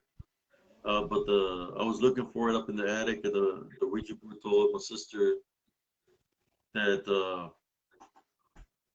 it told her that it was going to come after me because I was up in the attic. So I'm up in the attic looking for this supposedly cassette from a recorder, and then I hear somebody running down below me, and it was Beatrice. And she said, "Get me out of there! Get me out of it! Get out of there! It's gonna get you! It's gonna get you!" So I come down and come from the roof, from the opening from the roof, from the attic, and she told me that it told he was gonna come scary, and I'm looking, I didn't see nothing. But then after that, I went to work, came back one day, and she had her hair over her face, and the little Ouija board was moving by itself. It's kind of like it had control over her, and the little thing was moving by itself, like literally moving by itself. All she was doing was reading what he was spelling, and I'm witnessing this. I barely come off of work, and he said, "You kill me, that's why I kill your mother." And that was it. I grabbed the Ouija board from her, and she jumped on my back. She was scratching me, hitting me. I grabbed it. I put some holy water on it. I put the crucifix on it, and then I got some gasoline. Beatrice was fighting me. She was like punching me and everything. Uh, and I lit it on fire, burned it. Wow. Black smoke came out of it and all this. I believe one of the kids of what's his name, Johnny's brother. can't remember his name. He handled the remains of the Ouija board and went to go throw it. But when he came back, he was feeling weird. He was like something was wrong with him. He wanted to throw up and stuff like that. You know, he said the smell got to him or something like that. But 2 weeks later, I'm outside talking to some female friends, and there's this guy that passes on a bike, and he makes this sound like you know, that's yeah. He made the sound, and the girls got scared, so he turned back and he said, "Who's afraid? Who's afraid? Who's afraid?" And they're not saying nothing, and I'm looking, and they're not moving their eyes, and not saying nothing. They're like frozen. So then I said, "Nobody's afraid," and he tells me to shut up. Right. So it's like he started mimicking me. Everything I was doing, he was doing. If I put my hands on my head, he would do it. And he looked like Martin Kafka. You remember Martin Kafka? It looked like him. So I was like, "Hey, Martin, are you smoking something? Are you drunk?" And he was going, "No, no." So then he said, "Look, I'm going to give you a hint why I'm here." He said, "Just because you put holy water on me, place a cross on me, and burn me, don't mean you're going to get rid of me." And he gave me a smile. When he gave me the smile, I thought about the Ouija board. And then Beatrice, he came out of the house, and he came out of the house, and uh, uh, he looked at her and he said, "Hey, what's up, B?" And he gave her a smile. But I knew that it was something bad at that time. You know, when that was happening, Man, that is really crazy, when man. that happened, Beatrice, I had told Beatrice that it was something bad in Spanish, so she went inside the house, and when a car was passing by, you could see the skull, just a skull, and he went like this. Wow. You know, you could see like a skull. So he looked at me and said, "I'm here for one reason, and one reason only. So I already know what path you're on. So there's two paths in this world. In your path, you already know that path. But in my path, you can have anything you want. You can be the richest man in the world. You gotta follow my path." That's what he told me. And I said, "Well, you already know what I'm the answer to that." And I started saying the Our Father, Our Father who art in heaven. And Beatrice came out of the house and she had the Bible in her hand and she was trying to read a verse out of the Bible, you know. Uh, and he started getting mad. He was going like making this crazy sounds. And he said, "When I passed through here, I could have been in turned into any form I wanted to." And so it didn't matter what form you took, I would have kicked you like a dog. And we kept on praying and praying. He said, "I'm not going to win here right now, but there's going to be a time that God is not going to be with you, and I'm going to be there." And he turned around, took off on his bike, and he disappeared in thin air. And it smelled like nothing but sulfur in the street. Wow. Beatrice was there to witness that. Yeah. So, every story that I've said that I've really had a witness, it's just sometimes people don't want to talk about it. Just like you witnessed the story with the truck. Beatrice witnessed the story with the Ouija board because it happened to her. And I was there trying to fight whatever came out of the Ouija board. It tried to trick her, trying to say it was somebody named David at one point in time. But that's how they trick you. They trick you to believe it's a spirit. So, but if you believe in it's a spirit, then and it's something demonic, well, you're giving it power, right? So that's how it manifests itself and try to come and overtake your foundation or even your house. But yes, I think that might be. Let me see. Let me go over here. I know my daughter's got to go to work. Let me go out here to the living room. Rocket was in the restroom. Okay. He's in the trash can. Get over there. I'm coming to the living room real quick. I'm gonna come out here. I'm just walking because my wife has to work tomorrow. I'll sit down here on the couch.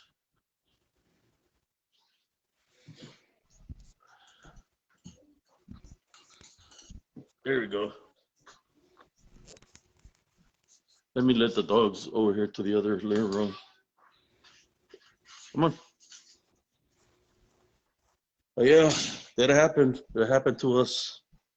Yeah, Like man. she said, she was. We're all trying to find a way, trying to find love somewhere or another. I mean, as it is, we was already going through a lot, for the things that were happening around us. There's just some of the activity that we witnessed before what happened in our family, but the things that were happening out in the ranch were crazy too. Up in Lubbock, I remember there was one evening where I was having I felt like I had fallen on the ground. So when I feel like something's pressing on my face, right? So when I wake up, something's pressing on my face, and I'm thinking I'm on the ground because it's hard. When I look, I'm not on the ground. I'm elevated to the ceiling, and my face is rubbing against the ceiling. Oh, what the heck? And when my face is rubbing against the ceiling, I look down, and my brother Robert, if he was here, he'll verify the story. My brother Robert, because me and him would sleep in the same bed. He's a big bed, so he see me up in the air, elevated. He got scared. He stood up. I think he was like in sixth grade at the time, sixth grade. He got up and he took off running out of the room. And when I seen him run, it's when I got dropped from the ceiling onto the bed, where my whole body fell down, and I bounced on the mattress, and I bounced off the bed onto the ground. Something had me elevated in the air. Whatever it is, had to be tall, or Wow. whatever it was, whatever force had the ability to elevate me up in the air like that. And he remembers that. He remembers that story. I mean, that he can verify that happened. My body was literally elevated in the air, and this is like But it happened to me. And the other things that were happening in the ranch was this dark shadow figures would show up at nighttime. They'll go by the windows. Uh, they'll be by the poles, by the windows, and they're coming to the ranch. There was a bunch of them that would come there, and sometimes we would see them when we'd be working in the fields because we're working the agriculture and the cotton. So sometimes even during the day, you'll be able to see them hiding by the trees and stuff like that. So whatever it was following us everywhere we went to, you know, whatever the case it was, like you say, when events are going to happen, strange things happen. When something dramatic is going to happen, there's events that are around us that happen, like the rattlesnake that appeared on my mom's row, and she screamed, and she was moving, and the rattlesnake was curled up, and the rattlesnake had red eyes, and it's going to try to bite her, and I hit the rattlesnake on top of the head, but when I hit it, it just disappeared, and you could see it smelled like sulfur. It left off white smoke. So there was a lot of supernatural activity that was happening to our family uh, before any events happened. There was so many things that were happening that was so unexplainable, and there was nobody there to witness it except us, like me, my brothers, my sisters. That we went through this that people don't know about. That they don't know about because they never really bothered or asked to what we really experienced or what we really went through, and it was a spiritual battle. Like it wanted destruction of the family, not just destruction of my mother, but it was destruction of everybody. It didn't want one person; it wanted everybody, and that's what we went through. We overcame the odds of being destroyed as a family. Thank God, that God intervened, and we lost somebody, but it want a complete destruction. That's what I believe. Because the day that everything happened, there was a white van from the city that showed up at her house with body bags. He had one body bag. He showed up with body bags, and well, I seen them unfold the body bags in our yard. And when I opened the door, the guy freaked out because I said, "How can I help you?" And I seen them downloading the body bags.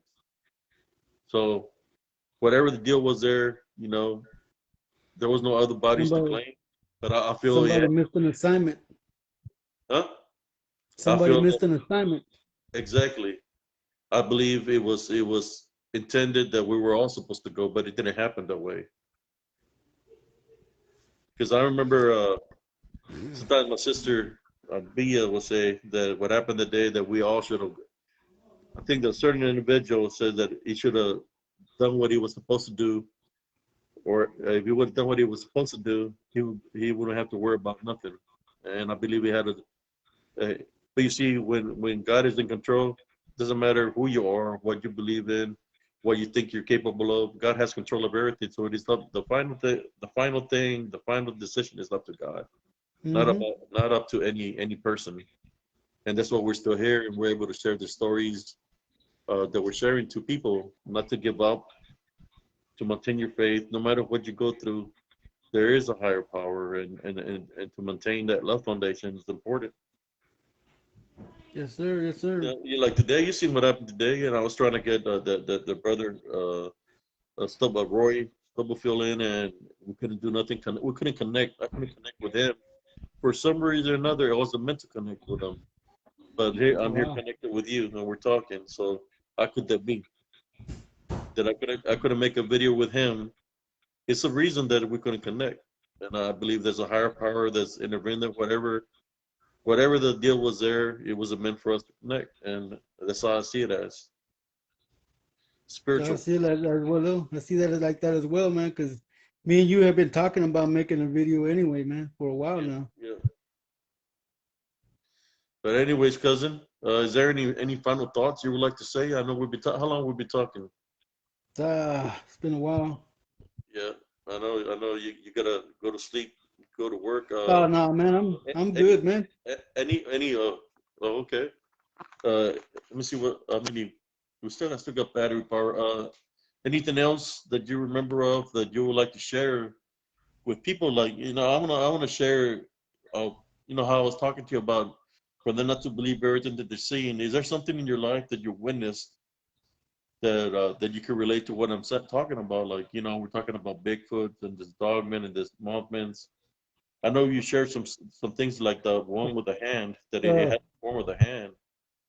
when So. I was in Mississippi, the first time I went to Mississippi to work, man, we worked the night shift, Mhm, and somebody said, "Hey, look over there," and there was some. It looked like a figure walking around, right? And the dude, the head janitor, he lived on site, and his kids were sleeping. Man, it was like around maybe 1 or 2 in the morning. So we all stopped what we were doing, man, because that whatever it was walking around where the seed falls, mhm. and we didn't know who it was. It wasn't one of the workers. So they all went out to chase it, and it ran into the fields, man. Where was it? So Mississippi? yeah, in Mississippi, So how did it? and it looked like a black silhouette, man. Okay, and when it turned, his eyes. You know how an animal's eyes look when the light hits it? They kind of shine. The eyes were shining like that, man, and What color did the shine? kind of like reddish or something like that, man. I can't remember because this happened back in 2017, 2017. and And this happened in and Mississippi at the gym. yeah, in Farrell, Mississippi, So how big was and it? dude, it was big, man. I'm saying it might have been 6, 7 feet tall because from where we looked at it, we were on a module feeder. From where we saw it, man, it looked tall as hell, man. So a bunch of the workers got into a vehicle, man, and they were chasing it. And me being the dumb one, I'm chasing it on foot. And then, I get into the dark right there by the big modules. And I realize, man, the only thing I have on me, man, is a box cutter. So, I hear a noise to my right and I look like that, man. And right beside the module, man, there's a big shadow. And as I'm looking, the more I'm looking, man, it starts like ducking down. And when I get to the module, man, there's nothing there. It disappeared into the shadows. So I'm standing there. Probably fast. I'm wearing He was blue. probably real Uh, fast. huh? He was probably real fast. Yeah. Well, what happened was, man, like I said, I was wearing some blue jeans. So I started rubbing my box cutter into my denim, sharpening it in case I have to cut something. And that's when the guys come up and they shine a flashlight to where I'm looking, and you see a puff of smoke. That's all you see is the smoke, man. So I don't know if I got lucky that they came and shined a light there, but yeah, man, my hairs were standing up, man. So it was right beside you. Yeah, it was right there. It was right in front of me, man. Cause like when I was running, I stopped because I heard something right there by the module. When I looked, it was tall, and then it just started disappearing, man. It's like it was ducking down into the shadows, It went and straight then to. the It went to. You know, man, that's making me think about the dark one that I seen over there where I caught it on camera. How you doing, Prima Susie? Susana, how you doing?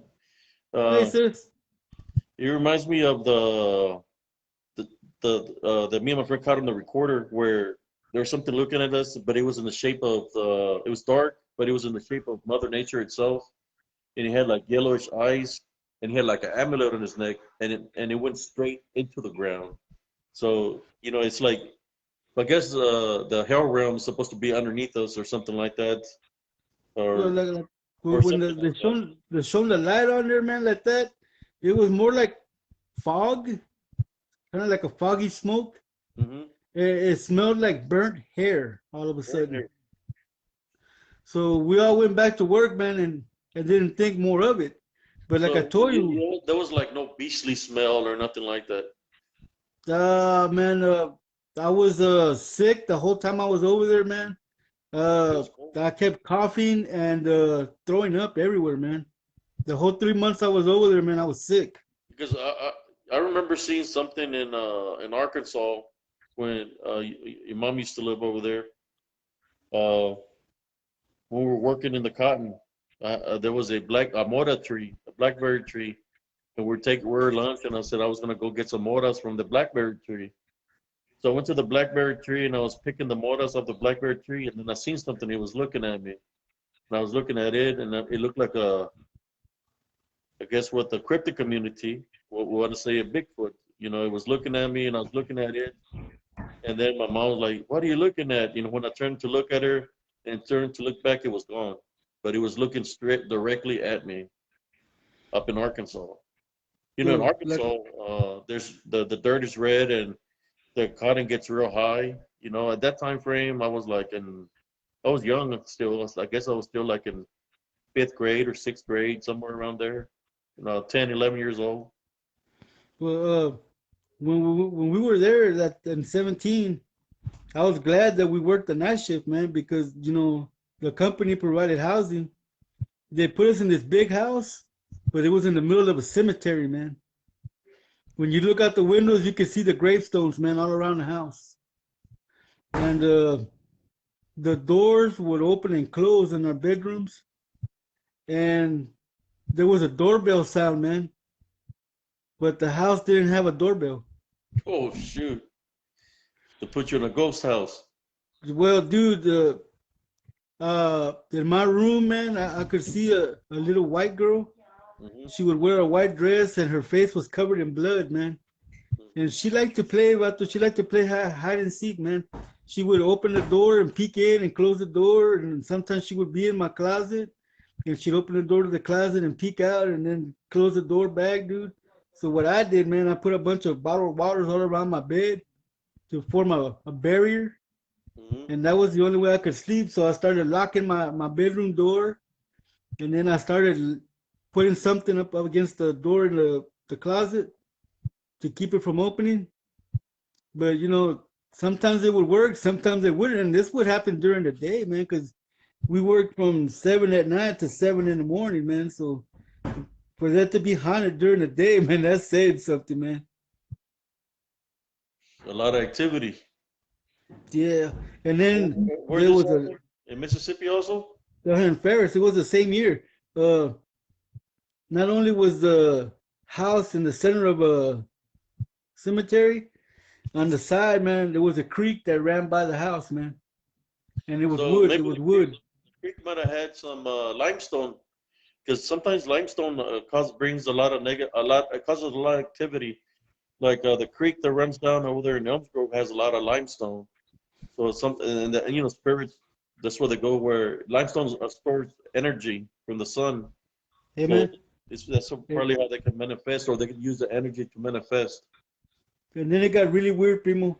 The whole house got covered in greenish blue ladybugs. They were everywhere in the house, man. Ladybugs. But not red ladybugs, man. These were like bluish green ladybugs, man. Whoa. They So were all, especially in my room, man. They were everywhere, dude. I got, I wasted like 15 or 20 cans of Raid just spraying them damn things, but I couldn't kill them all, man. They kept coming back every day, man. and so when you left, you're glad to leave from there. I mean, what was the final straw for you from that house? Like you was ready to go. The final straw, man, was when one of the guys that worked with us, he knocked on the door, dude, and told me to open the door. And when I opened the door, man, he was just all messed up, dude. He looked like he had been beat up outside or something, man. I said, "Nah, it's time to go." He was Cause beat up, yeah, he was beat up, man. like something attacked him Yeah, outside the house. yeah, cause he had barely like had been outside drinking. I don't know, man, and he smelled like alcohol. So yeah, man, I guess he fell asleep outside and something got a hold of him. Wow. Because in that house, man, there was a in the back of the house there was an old shed that was collapsing in on itself. I found a jacket, dude, that was the perfect fit. I washed it and I wore it because I didn't take a jacket. And my ex son-in-law found some old tarot cards, man. So that's probably what the opening was. Was that the tarot cards that the house belonged to a fortune teller? Well, it was two houses put together, man. It was a huge house, man. Yeah. But everybody kept seeing stuff in that house, man. Everybody, and I wasn't the only one. My son-in-law saw something. The other dudes that lived in the other rooms all saw something, man. That's crazy. Let me go get my charger. I don't want the battery to go out. Let me go get the charger real quick. Let me turn on the light here. So I don't want to scare nobody. Ooh, let me get the charger real quick.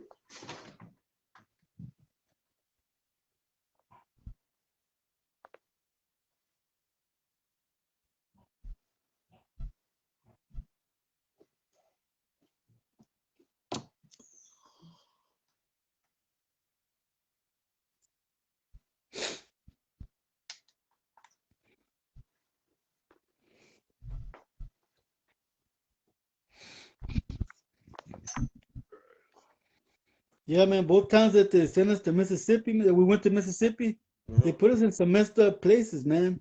The last time that we went in 2019, they gave us supposedly the best trailer house they had, dude. Hmm. And that thing was haunted, man. That thing was haunted bad. The moment I walked into it, I felt something there, man. See, I, I could see a black shadow minerals. because we got different shifts. Me and my ex son-in-law, he worked at night and I worked during the day. So when I got off work, he was going to work. And I got the back bedroom in the trailer house, man, and I could look toward the kitchen, dude, and I could always see a black shadow like come toward my room, and then it would go back toward the front bedroom. So we put that a padlock on the front bedroom, man, and um, you could hear stuff in the walls, man, and stuff on the roof of the trailer house, man, because they had a metal roof. Hmm. You could hear like stepping on the metal roof, and then one night, man, I was asleep, man, in a deep sleep, and I heard a voice in my head said, "You're gonna die," and then my ears popped, man. And when I opened my eyes, I saw that black shadow headed out of my room, man. That place was bad, man. It was, yeah. Yeah, I can relate to locations like that. Like Beatrice knows the location in Elms Grove, man. There's a lot of wicked stuff happening there. Uh, you can see there's the dark shadow beings that will come out of the woods at nighttime, and they'll be. You would think it would be like 6, 8, 12 running around in the park, and you think it was kids running around playing hide and go seek at like around 1, 2 in the morning, but it wasn't kids. It's just dark shadow beings that are out there. And it went from then staying at a certain location over there at the park to coming towards the homes. They were coming towards the homes. They were going in through the walls and stuff like that. My nephews was always seeing them. I was seeing them. And they would come bang on the walls. They bang on the walls. They would not just bang on the walls. Let me see. I could. Okay. They were banging on the walls. You could hear them running on top of the roof. And then they will go back to the location. When I start going into prayer, they were real tall, Jesse. Whoever here's viewing, the dark shadow beings, they're real tall. They were like 8 to 9 foot tall, or probably taller. And they was always looking down. To me, they seemed like wraith, or like what do you call them? Death angels of some sort. The way they were dressed, Drew-like. Uh, but they would come at nighttime to our house, and they would enter our home. They had the ability to open the sliding door, open the doors, and they will come. One time, I was in my room, and I thought it was my nephew picking through the. I thought it was my nephew or my niece picking through the crack of my door, because my door had a little crack, because I could see somebody looking at me like this, right, through the crack. So I was like, I was like, oh, my nephew's trying to scare me. It's nighttime already, and I could just see somebody looking at me like that. So when I open the door, I see somebody going around the cabinets, the single wides, around the cabinets, and they were dressed all in black. And I was like, what the hell? So when I went around the bend, you could see the sliding door closing, where they're closing it, and I go, and it's there. You could see them looking at me through the glass. So when I go open the sliding door, they're already down the they're already going down the grass area. So I go after it, and it's like, trying to say, identify yourself. Who are you? Who are you? And then he just takes off, and they jump into the trees, and they hide inside the tree. Like, they literally manifest themselves, teleport themselves into the tree. And Wow. those shadow figures were at the park. That they go into the trees, that manifest through the mobile homes. I'm telling you, when people tell me of the activity there, I could go there right now, where anybody that will be here with me, that's okay. Let's go to the area and just be ready spiritually, because you're going to see something, because they're going to show themselves to you. When I helped this woman with her flat, because well, shooting pool, and we were going to leave, because I wouldn't drive. My friend picked me up and was taking me home, my homeboy, and she had a flat, and I said, look, I'll help you flat, but if you can drop me off at my house. I live right over here. After I fix your flat, just drop me off. And she said, okay. So I fixed her flat real quick, and just change the tire out. So she takes me to the park, and we park. We're not even there like 2, 3 minutes, man. And next thing you know, she says, who's that behind us? I thought it was my nephews or maybe my son, and I just see like a dark shadow figure behind us, and then she's like, when I'm looking back, she's like, who am I? Who's that in front of us? There was another one in front of us, and then she says, one to your left, and there's one to your right. So they were all around us, all around the vehicle. She's scared, and she's scared, and freaking, I say, I'm gonna step outside and I'll take care of it, because I had already been fighting spiritually. So I go outside and start praying to our Father, and I say, I tie, bind, and rebuke you. And as she backs up and takes off, and she's going real scared. She's taking off, speeding off. And these things, man, they chase her, like literally chase her, go after her real fast. And Wow. and as she's leaving the park, she said that one of them came out of the woods and hit her vehicle. The shadow figure hit her vehicle and almost ran her off, almost knocked her off the road. That's how hard she got hit. So she never went back to the mobile home park. I never spoke to her again. I was trying to get her to do that live, when I did the show because she witnessed what she witnessed. They put that part of her, but she didn't want to do it because she's afraid. Then something might come back to her for talking about it. But she witnessed it. She's seen this dark shadow being figures that I talk about. She was a witness of that. My sister was a witness of things. My nephews were witness of things. There was a Filipino lady that used to live in the corner there, was a witness of things. There was this other guy. There was a lot of people that witnessed a lot of things there in that mobile home park. They were verified Wow. that there's something there, definitely something there. But I can relate to that, of what you went through over there. It's scary when you're going through it because people are not going to understand what you're going through. They're not going to believe you. They're going to think you're crazy, or they're going to want to have a how do you call it? What do you call it when an intervention? Yeah. they want to Yeah. they want to have an intervention with you, thinking that you're crazy. But then you have all these bruises and marks where you're going through something, but they're like, where is it? It's going through, but for anything you go through in life, whether it be spiritual or physical, there's ups and downs to it, but sooner or later you're going to come out of it. You just gotta stay Cause strong. like the last day that we were there in 2019, I unlocked that front bedroom, right? And I didn't want to go all the way to my room. It was during the day too, man. We were about to leave that night. So I went and laid down in the bed in there, and I was wearing some steel toe work boots, man. While I was trying to sleep, man, something was lifting my legs up off the bed, man. So I actually got up and told my son-in-law, "Let's go, man. Let's get out of here." We loaded up the truck and we left, man. But yeah, that place was bad, man. And not to mention the fact that there was a lechuza that would come and sit by my bedroom window all night and just be whistling and hooting, man. This happened every night, man. Every night I'd get attacked every night, Yeah. man. So it's kind of like there was nothing you would have been able to do. I mean, did you cleanse the home? Did you? I mean, honestly, you put butter on, but did you like put any crosses with holy water or salt around the Uh, home? yeah, I Or didn't you do didn't nothing know like about that. those kind of things at that Primo, time? they had given me 3 days off, right? Because I had a little misadventure. And my door to my bedroom, it had a chapa on the outside that went like this, and then it had the little thing to put the lock in. The chapa went over it like that, Yeah, and then you had to twist it for it to put the lock in there. yeah. Well, I was in the first night that I stayed home, man. Uh, the door slammed shut, bro, and the chapa slammed, and that thing locked, man. It twisted by itself and locked me in the room, man. Oh wow. I could I screamed for help. Nobody was coming to help me, man.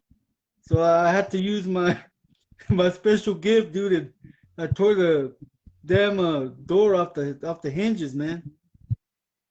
That was the only way I got out of the room, man. Is I tore the door off the hinges, man. You would have been like the Three Stooges or Abbott and Costello when they get scared and they just make a hole, the print of their body through the wall.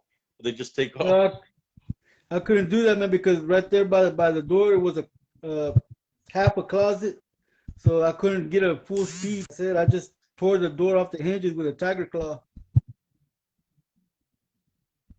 Yeah, I, yeah. I, I, I don't know how that happened, man, because you have to like hold it like that from the outside and then twist it to make it flat for you to put a lock through it. So I don't know how it slammed and did that, man. I don't know, man. To this day, I don't know. Something like that happened to me when I was in the tank, man. That's why I felt that the tank there's a different force working behind it. I was I was the gunner, and I'm in charge of the tank, like the top turret to turn it if I ever want to turn it. Well, the turret started turning by itself, and it caught me from the arm, and it was gonna it was turning in my arm. It was taking all the screen from inside the tank, and it tried to pull me into the where it turns. It tried to where it's spinning. It tried to pull me in there, but I stopped it from moving because there's a button and I stopped it from moving, and they got mad with me.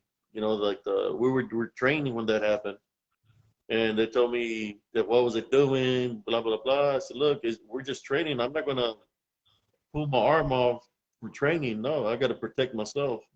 No, we're not in combat, so we're in a training environment. But the tank literally tried to take my arm, dude. Like You try to catch you my in my the round track.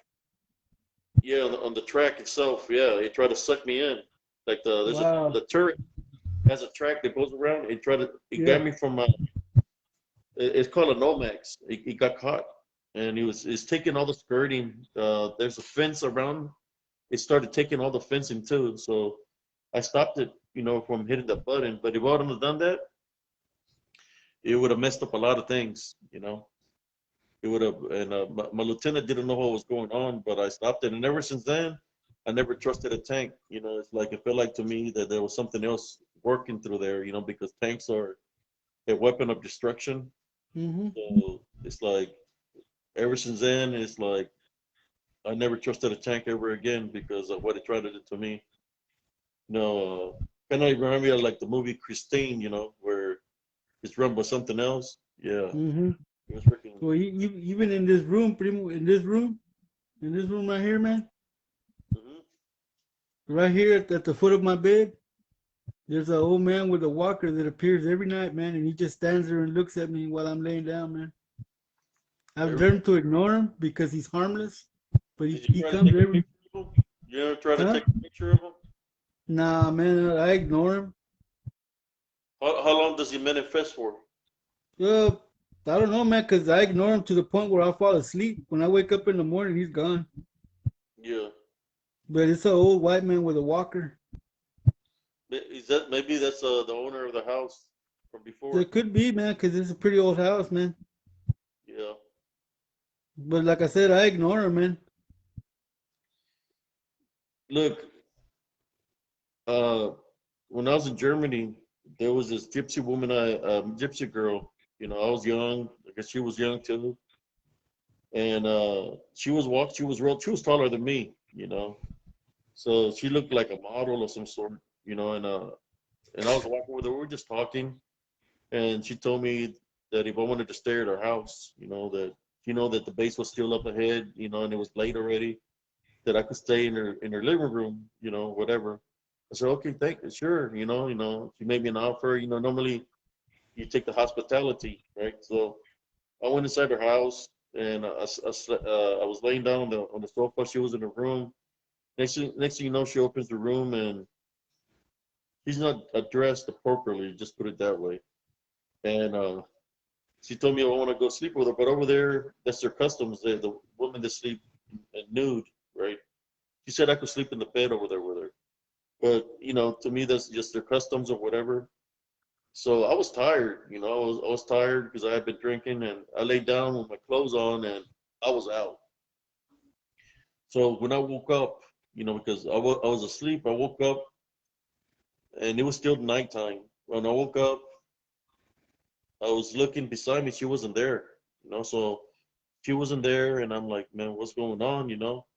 So when I look at the doorway, she's like sitting down Indian style on the ground, and she's got a big old piece of glass where she broke the mirror, and she's smashing the glass on the ground. This made the floor is made out of wood, and she's smashing it on there, and you can see blood coming out of her hand.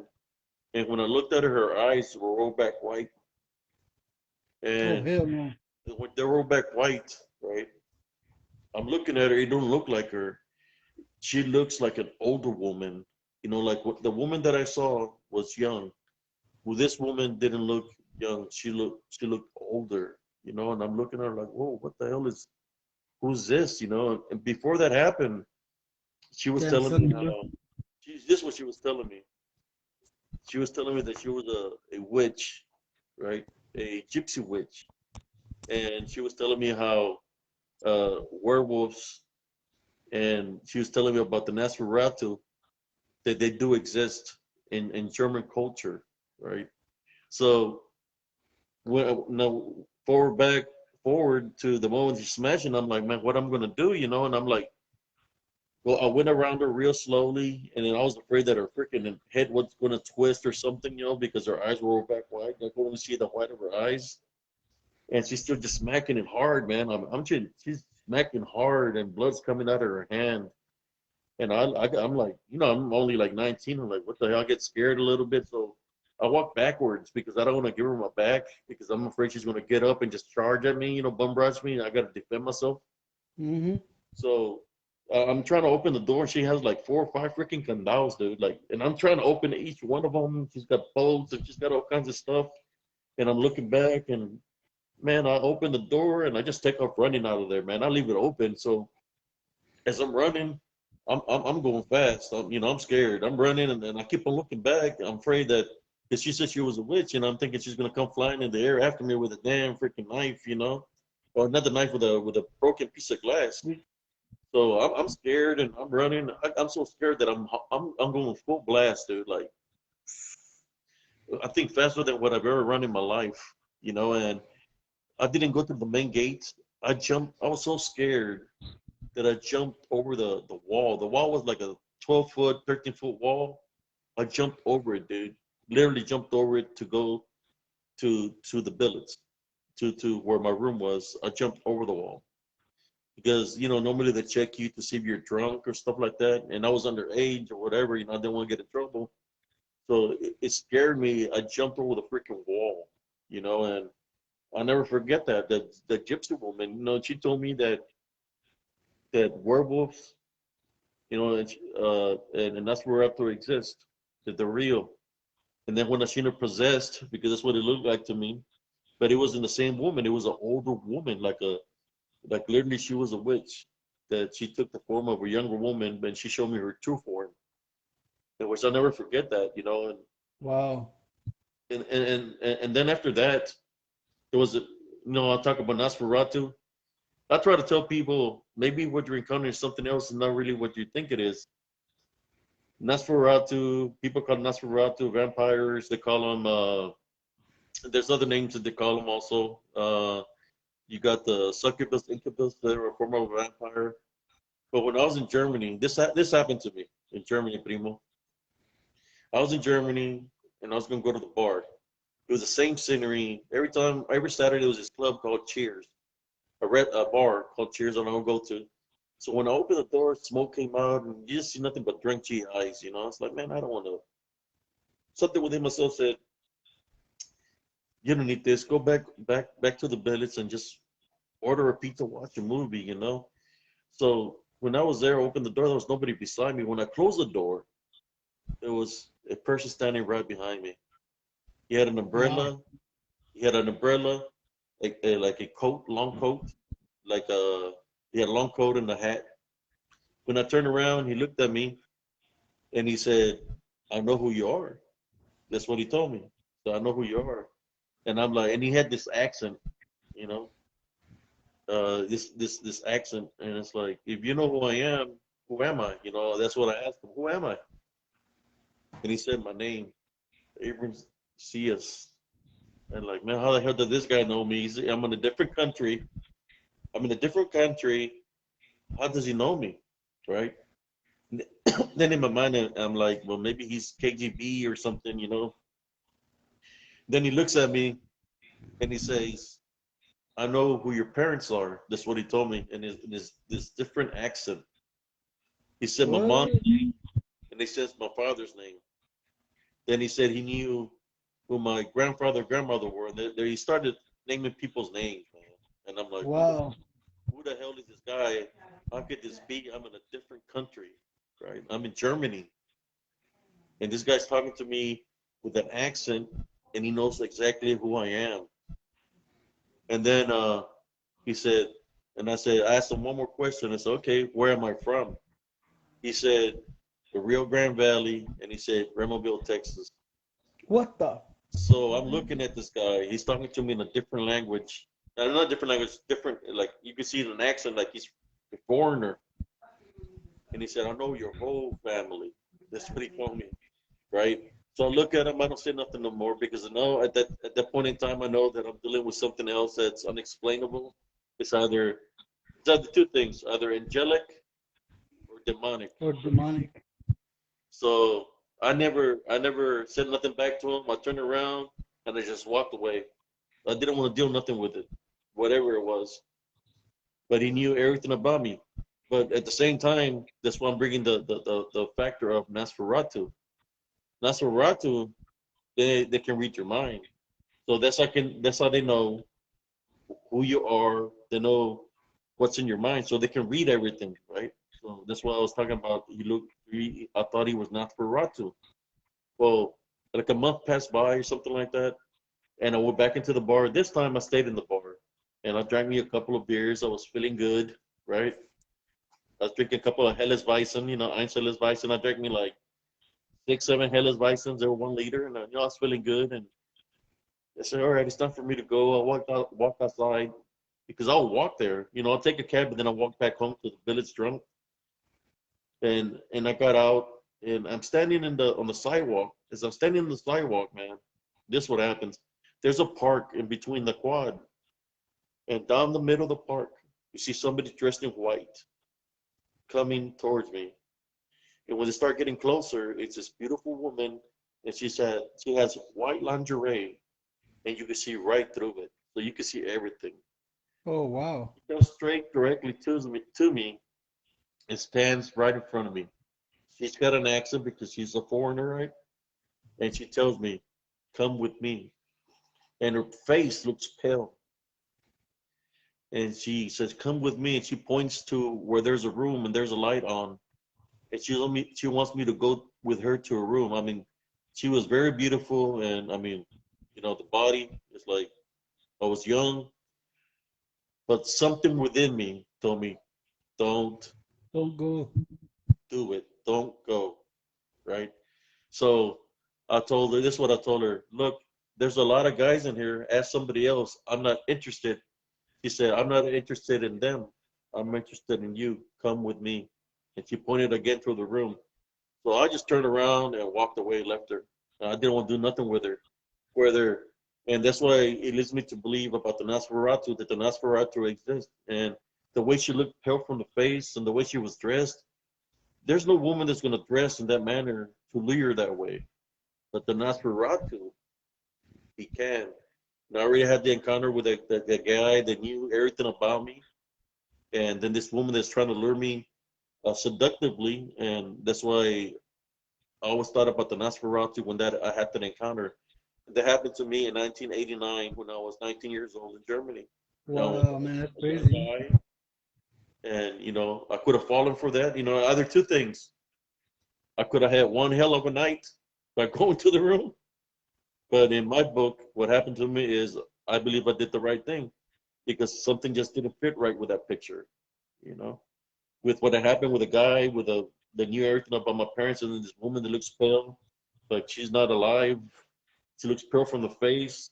Something didn't seem right, so I didn't fall for that. It seemed like she was, when people donate their blood, the plasma, and they look pale after they give the blood. Well, that's how she looked from the face. I didn't want to do nothing with it, but that happened to me in Germany. You met La Llorona's cousin, La Putona. Sorry, man, I'm sorry. Yeah, yeah. That's in 1989. I was 19 years old. Either I messed up passed up a good time, but I feel like the only reason I didn't go for it, man, I'm gonna tell you, is because of what happened to me with a guy that knew everything about me, and then you see, back in 1989, if you look into the history in Germany, there was a lot of soldiers disappearing, man. In Germany, there were soldiers disappearing, and they were calling them AWOL, in which they were marking them as AWOL, but they were disappearing. They would never find them. Wow. When I seen that movie Hostel, I know you remember that movie Hostel, where they're kidnapping people and they're killing people. Well, that's what it reminded me of. It's like a beautiful woman trying to lure me to a room, and I'm in a foreign country. I'm a foreigner. That could have happened to me, but I'm glad that I didn't fall for that. I always trust my gut feeling on stuff, man. If my gut tells me not no, it's no, bro. I always go with my gut. And you might never know, man. Maybe she might have had something wrong with her, and she was just trying to, maybe, She could have had other things wrong with her. I don't know. I just didn't want to deal with it. Whatever was going on. My spiritual instinct told me it was something bad, so I didn't go for it. I went home. I ordered my pizza and watched my movie. But yeah, that's something that happened to me in Germany. And when you talk about ghosts, those billets, because there were German billets. Man, there was a lot of spiritual activity in there. In the room I used to live, you could hear where a vehicle would pull up. You could hear a woman in high heels going up the stairs, and she'll come down the hallway into my room and come straight towards me. And then all of a sudden, I feel somebody choking me in the middle of the night. It happened for Wow. like every day. It was happening to me every day. And then one night, it happened, and it happened so that I was getting choked up big time. That I had to get up, and when I went out there, I was like out of breath because I was being choked out. That when I went out there, uh, one of my friends, I had lent him a movie, right? So I'll go out there and I'm catching my breath, and he comes with me. He sees me and says, "Hey, I got your movie." You see us? And he's like, "Hey, man." He's like, "Hey, that's what he tells me." He said, "I couldn't drop your movie off, but I heard you have a female in there." He's like, "What do you mean I have a female in there?" So when I got come to give you your movie, I heard some high heels in your room. So I figured you have a female in there. I said, "Who is she?" And we're like, "There's no female in there." And I opened the door, there was nobody in there. I said, "I swear to God, I heard some high heels inside your room." So here verified to me that I was in my imagination that there was a woman with high heels coming into my room and choking me out. Then I told him that I had to move me out of the room. They moved me out of the room and put me somewhere else, and all the activity that I was happening stopped, man. It stopped. Wow. But that's in the billets in Germany. There's a lot of ghosts. Those buildings are old, man. They have underground tunnels also that go all throughout the city. So, when you talk about the dogmen or vampires or these rakes, the people, the cryptic communities, or I believe they exist underneath those areas in the subways. And Germany, they had the super soldiers, where they were experimenting on soldiers with trying to make them super, like with medicines and stuff like that. So only God knows what's underground bunkers they have, what's there, or any other hidden places that might have there. There could be things like this. So I just remember what I went through there. That's crazy, man. Yes, it's You Europe. know, That's in Germany, in Alemania. The only thing I knew how to say in Germany was Eins, helles Weissen bitte. So, Guten Morgen means good morning. Guten Tag. Uh, if somebody would get me mad because they would be making fun of me in German, I'll be like, Ein Schwein. Here, Ein Schwein, you're one pig. You Ein Schwein. But no, I had a lot of German friends. They were pretty cool. But there, where I was in Erlangen, Germany. They would talk about a witch that was there in Germany, and they had a statue of this witch. There was a legend of the town of the witch of Germany. There was a witch that lived in. They had a statue of her, and I'm like, maybe I encountered her that night. The one that scared the shit out of me and made me run. what? The one that was stabbing the floor? Yeah, it might have been her because how can you go from a beautiful 19-year-old to a woman that looks like you're like in the 60s or 70s? Oh, You're old. damn. That's how she looked when I ran out of there. That's why I got scared because she didn't look like the girl that invited me to her house. Scared me, man. Her eyes were black white. She was when before we got there. She was very beautiful. Gave me a smile, and she said she was a gypsy. She was telling me how the werewolves exist. That she would give amulets or she would do spells so to try to control some of those people that were werewolves from manifesting themselves. She would make special amulets so they could put around the neck to so they wouldn't turn into the werewolf. And she was telling me all these things, but then when I seen her go from a 19-year-old beautiful woman that looked like a model to a 50-something-year-old Oh, woman, I was like, what hag. the hell? You know what? She went from looking pretty to an old woman. It's Hell of it's a scary. push up, bro, huh? Yeah, I believe. Yes, I believe she was a gypsy witch. You know. It's crazy, man. So I ain't after never seen that, nothing man, like I that. started being cautious. It's like I started going in groups of people because I used to be a loner. You know me. I used to be a loner, and after that, there was a couple of friends that were like, "Hey, man, come hang with us." So I started hanging with a group of two or three.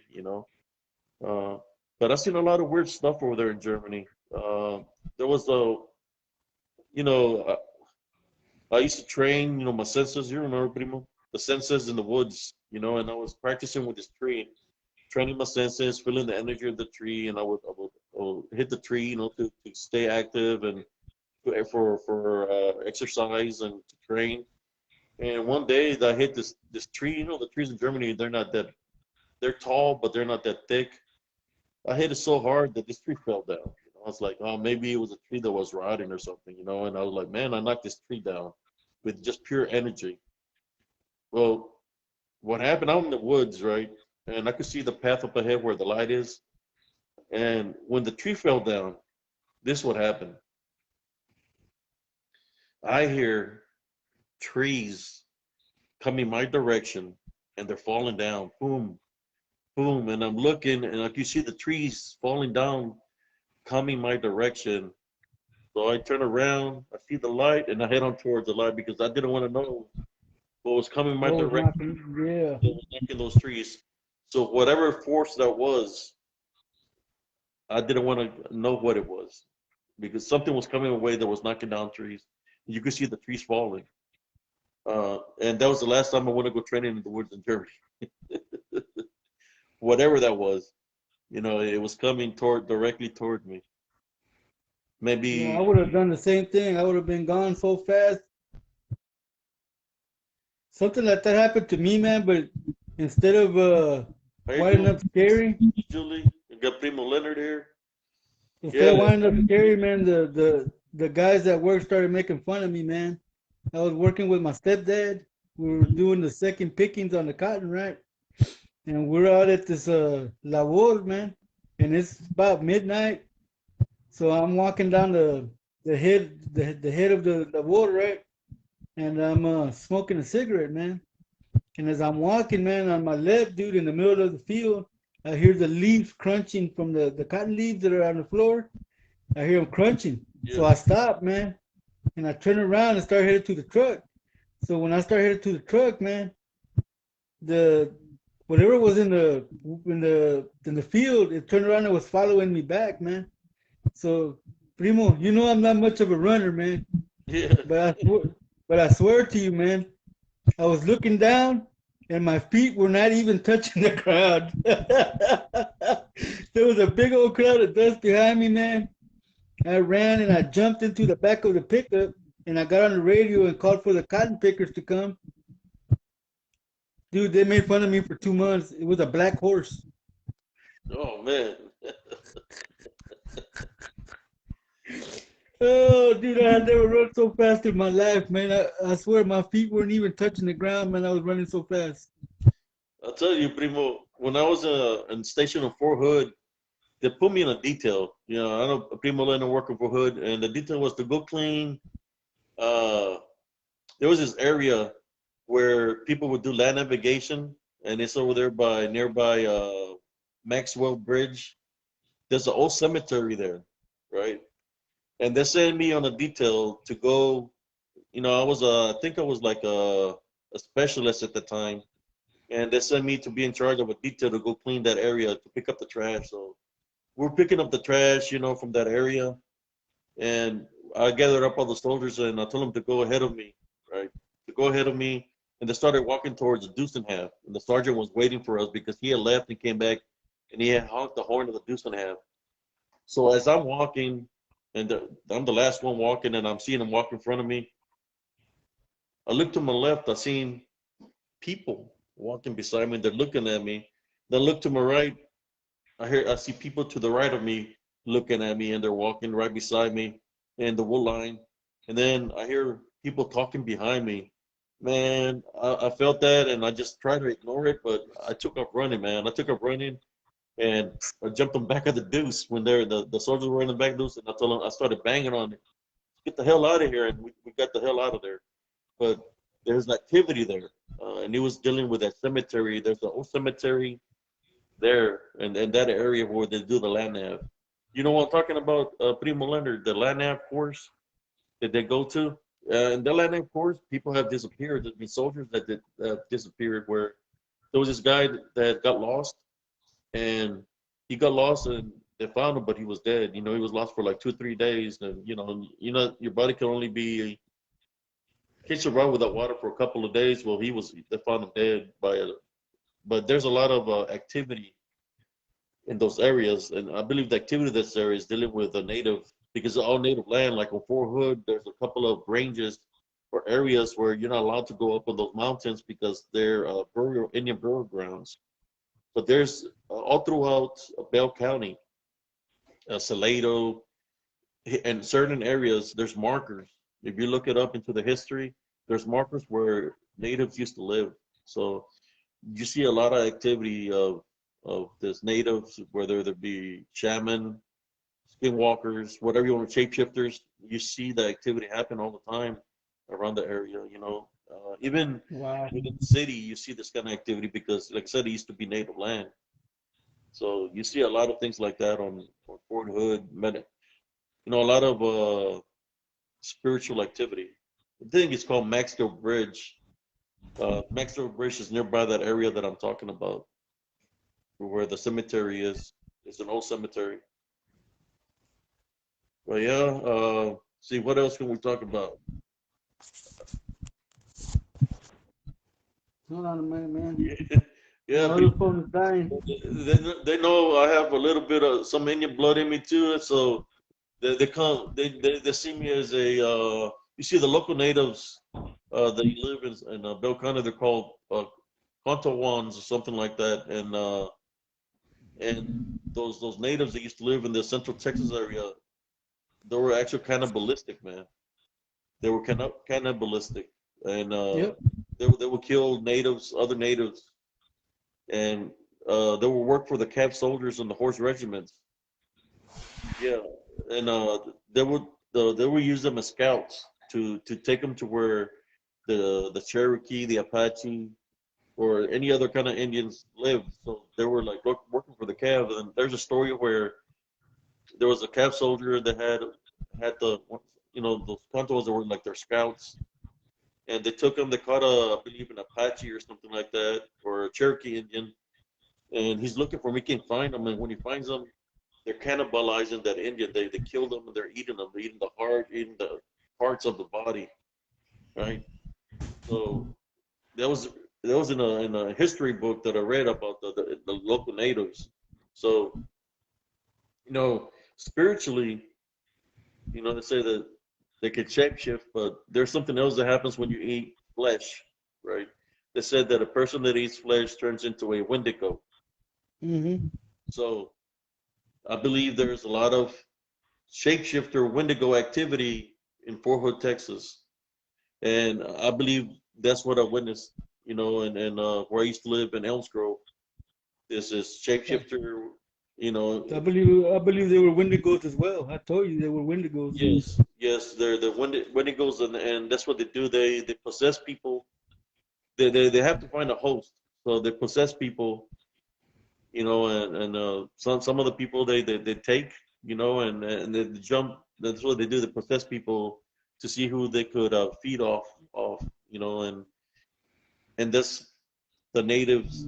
You see, those natives they got sent to Oklahoma because Texas didn't want them, so they sent them to Oklahoma because of what they were doing here.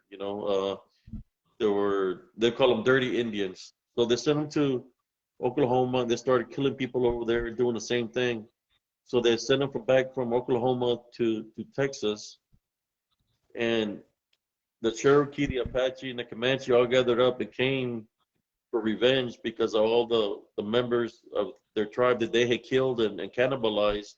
So they took up most of them, and there was only like 200 left because the Texas government interfered. They brought in the troops to protect the remainder Indians. So the final place I went to was Arizona. That was the final destination. this natives that I talk about. That's where they went to. Well, I was talking to this fellow, and he says that he knows people over there that he feels that it's the same.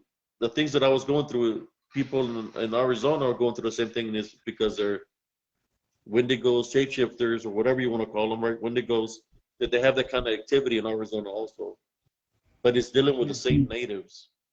I believe on here on Spiritual Cryptid Encounters, I have a if you look into the history of my post, I got a post of those natives, a long post, and it'll say the story about them, what happened to them, and it'll say a story where they said they were cannibals. They were into cannibalism, which means eating human flesh. And I believe that's why we see a lot of the activity that we see. We see this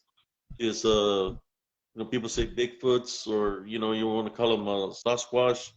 You see Dogman and all these other cryptids, but it's dealing with the same thing. The because they were promised things, right? They were promised things by other beings, in which we know what those beings are. Demonic beings. They promised them sorcery, like they promised many of our ancestors in the past by selling their souls, right? So they give them those capabilities. But I believe that's the activity that happens there in Elms Grove, and it happens everywhere else also. But I'm just glad that I moved out of there, and I'm doing good over here where I'm at. I And there's remember when you I remember yes, when you called me and told me you were trying to sell your trailer house, man. I remember. yeah, I just wanted to leave the area there, and that's why I do these videos. Whoever views it, and get some knowledge out of it. And the knowledge that you're getting from here is from true experiences. That's what we talk openly here, without no interruptions. I think this is the best way to communicate, where, if anybody wants to ask a question, they're more welcome to contact me after the show. Send me something through Messenger. There's something they want to ask me. Like this, we're talking freely, and I'm saying what I'm saying. And so people can know it's the truth that we're saying, and you said what you said truthfully, and I think that's the best way to send a message or a story by being able to talk without interruptions. But I'm more sure that everybody that's joined here, my sister, Michael Green, Michael Green, my cousin Leonard, that they've all had their own spiritual journey and their own spiritual stories that can relate to what we're talking about. Carlito's Oh here yeah. too, and that's why I talk about it the way I talk about it. You see, there's always a misunderstanding. When you talk spiritual, you see, spiritual. All animals have spirits, right? And they say that. That's what I try to tell people, and that's why. How can you uh, talk about spiritual and cryptid? Well, because cryptid is supposed to be animals, right? Also, or something that's supposed to be in the flesh. So if it's something of the flesh, all spirits know all spirits. So we're all spiritually connected one way or the other, just like we're connected with with the dogs. The dogs know what we're trying to tell them, to listen, or any animal, right? Whether it be a dog, a cat. So we're all spiritually connected in that manner. So if it's something that's in spirit, we're able to identify each other. And even like that, if it's something that's demonic, because the demonic is in the form of a spirit also in some kind of way, right? We're able to relate to it. We can sense it. And if it's something that sends that the spine chilling in our bones, or sends our hairs up in the air, we know at that time that it's something bad, right? Because it's an automatic thing that our body lets us know. So we go into prayer or rebuke it right there and then, because we're not supposed to be afraid of it, but our senses warned us of that. So that's what we tie by the review. Just like that day when I was in the woods, my senses told me to go into prayer because all my hair stood up. Look, in the military, I've seen bobcats, I've seen cougars, I've seen wildcats, and when I see these animals, I show them no fear because I know they're animals. But when I witnessed what I witnessed in them woods that night, what my senses showed me, and how my senses reacted, my spiritual senses, they all kicked in which it all led me to believe that what I was dealing with was something demonic. That's why I went into prayer because all my spiritual senses kicked in to let me know that I was, through all my spiritual experiences, it was letting me know that I was dealing with demonic beings. That's why I went into prayer because I faced wild boars. I faced boars with tusks trying to come after me, charging me, trying to attack my body. I faced this, but what I was facing that night, my senses told me otherwise. That's why I went into prayer. Because people could say, "Well, how come he went into prayer? How come he just didn't run? How come he didn't try to fight him? How can he do this?" Because I go with my senses. I follow my heart, and that's why I'm sharing all the stories, and that's what I did, and I'm here to talk about it safely. I didn't have no. I had a bat, but the bat wasn't going to do nothing. The bat was like a toothpick compared to how big they were. It would Yeah, have done. you It would have you done know when nothing you're to in a him. losing battle. Yeah, so the only thing I can do is find my inner peace and bring the extra armor, the armor of Yeah. God. So that's why I went into prayer, you know. And I wouldn't want to put anybody in that situation. Look, I've had people tell me, take me to that area. There was this soldier that told me, take me to that area. I don't believe you. This is what he told me. He come knocking on. He see me sitting in front of my home when I used to live there, and he yelled at me. He was drunk. He's like, are you Abe? I said, yes. And he's like, you're full of shit. He's yelling from the street. It's like, what are you talking about? So he comes down, and it was one of the boys' brothers, which was Chris. His name was Chris. It was a friend of my nephew's. And it was his brother was in the military. He was coming from, I believe, Bosnia or Afghanistan. He said that I was full of shit, that there was nothing there, that it was all a lie. And he said, take me there right now. I said, look, man, you've been drinking. You don't want to go there right now because they're listening to you right now as you speak. You do not want to go there. So I'm not afraid. Take me there. I'm going to show you there's nothing there. It's all in your mind. Uh, and he kept on and kept on. So okay, let's go. I said, but I'm going to sit in the. I told him I'm going to sit on the swing set. I'm going to just point you where it's at. So I go there. I sit on the swing set and I point to the direction it's at. Right. So when he's there, hears a woman laughing. Already, look, there's activity. There's a woman laughing out of the woods. You can hear a woman laughing, and he's like, I hear you. I'm not afraid of you. I just come from war. I'm not afraid of you. So this guy, he's drunk. He takes off his clothes, and he's on his boxers. He's just in his boxers. His clothes are sitting there in a pile. And I said, man, I said, you don't want to go there. Just stay over here with me. So I'm going to show you I'm not afraid. So he raises up his hands up in the air. Like I said, he's drunk, and he said, "I'm not afraid of you." So it goes near the wool line, and as soon as it stands by the wool line, this is what happens. You hear him screaming, like something's happening to him, right? So he's screaming, and I started praying the Our Father, trying to help him from where I'm at. When he turns around, he's bleeding from the neck area. He's bleeding Oh from wow. he's bleeding from where his arm bends. He's bleeding from every main area, even from underneath the armpits. He's bleeding from his ankles, behind the knees, from every area. There's a main vein he's bleeding from. You can see the blood coming from these areas, right? So he goes, grabs his stuff, picks it up, and takes off running,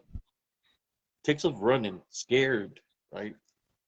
So I'm there, and I just did the sign of the cross, and I went back to my house. So 2 weeks later passed by. He comes knocking on my door during the day, and he said, "Hey, I just came to apologize. Uh, I don't doubt I don't doubt you now after what I experienced. You were saying the truth." And he said, "I just want to tell you something. You know those areas where I was bleeding from?" So yeah. So whatever's there is very evil because those areas where I was bleeding at and I was in combat, he said I tried to commit suicide from those areas. Whatever was there made me bleed from the areas I tried to commit suicide. Oh And wow. he apologized to me, but it targeted the areas where he tried to take his life, and it made him bleed. True story, man. Yeah, if He I read could his get mind. him, if I could get him and find him, And I feel sorry for him because he already had a playful because where he was at, he's messing with the jinn out there in Afghanistan. The jinn exists out there, so he's already had a weakness already because of having encounters with the jinn. And the jinn is already messing with him, and he want to go into the area, and the spirits there, if they're native, they're how should I say territorial. So if there's a jinn attachment on them, which I believe it might have, they might have had a spiritual battle between the jinn and the natives over there, but we know who won. It was the native spirits over there. But Mm.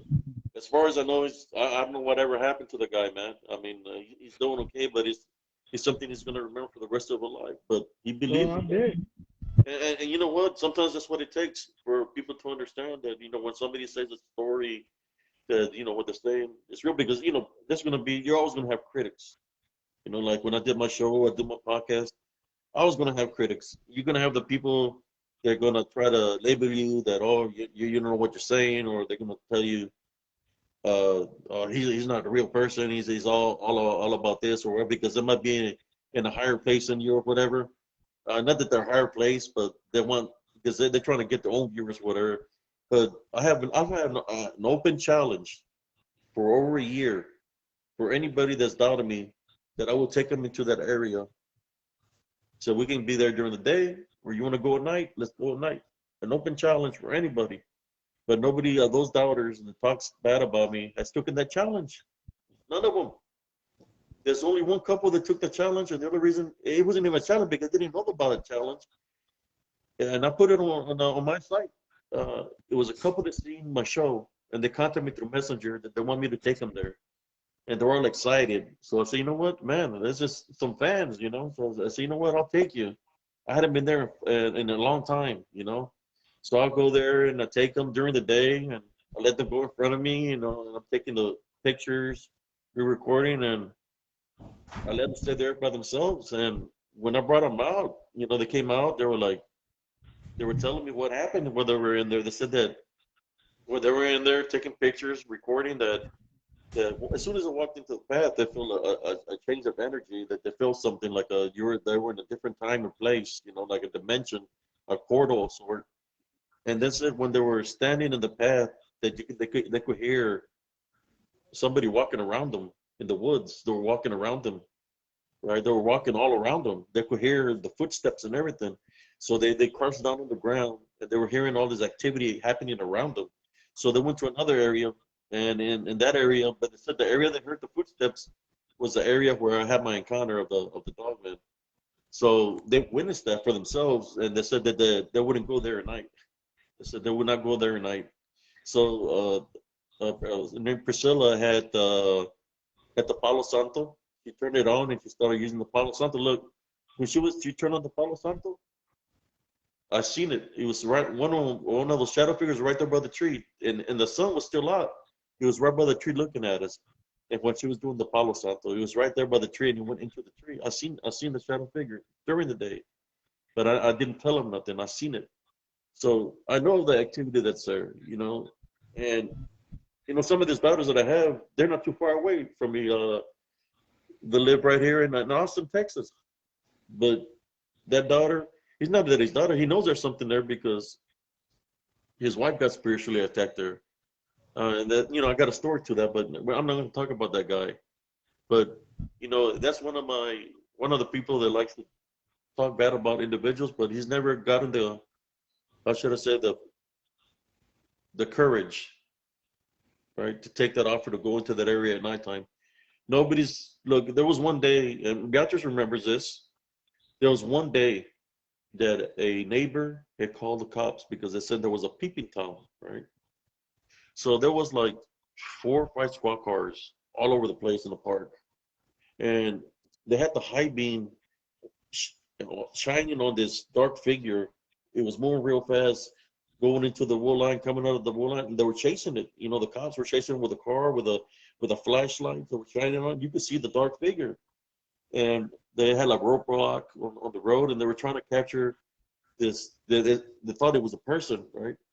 So when I got to the main road, because they were trying to find it, and I seen there was a cop car right there with 2 cop cars, and the shadow figure passed right in front of them. right? This is what they said.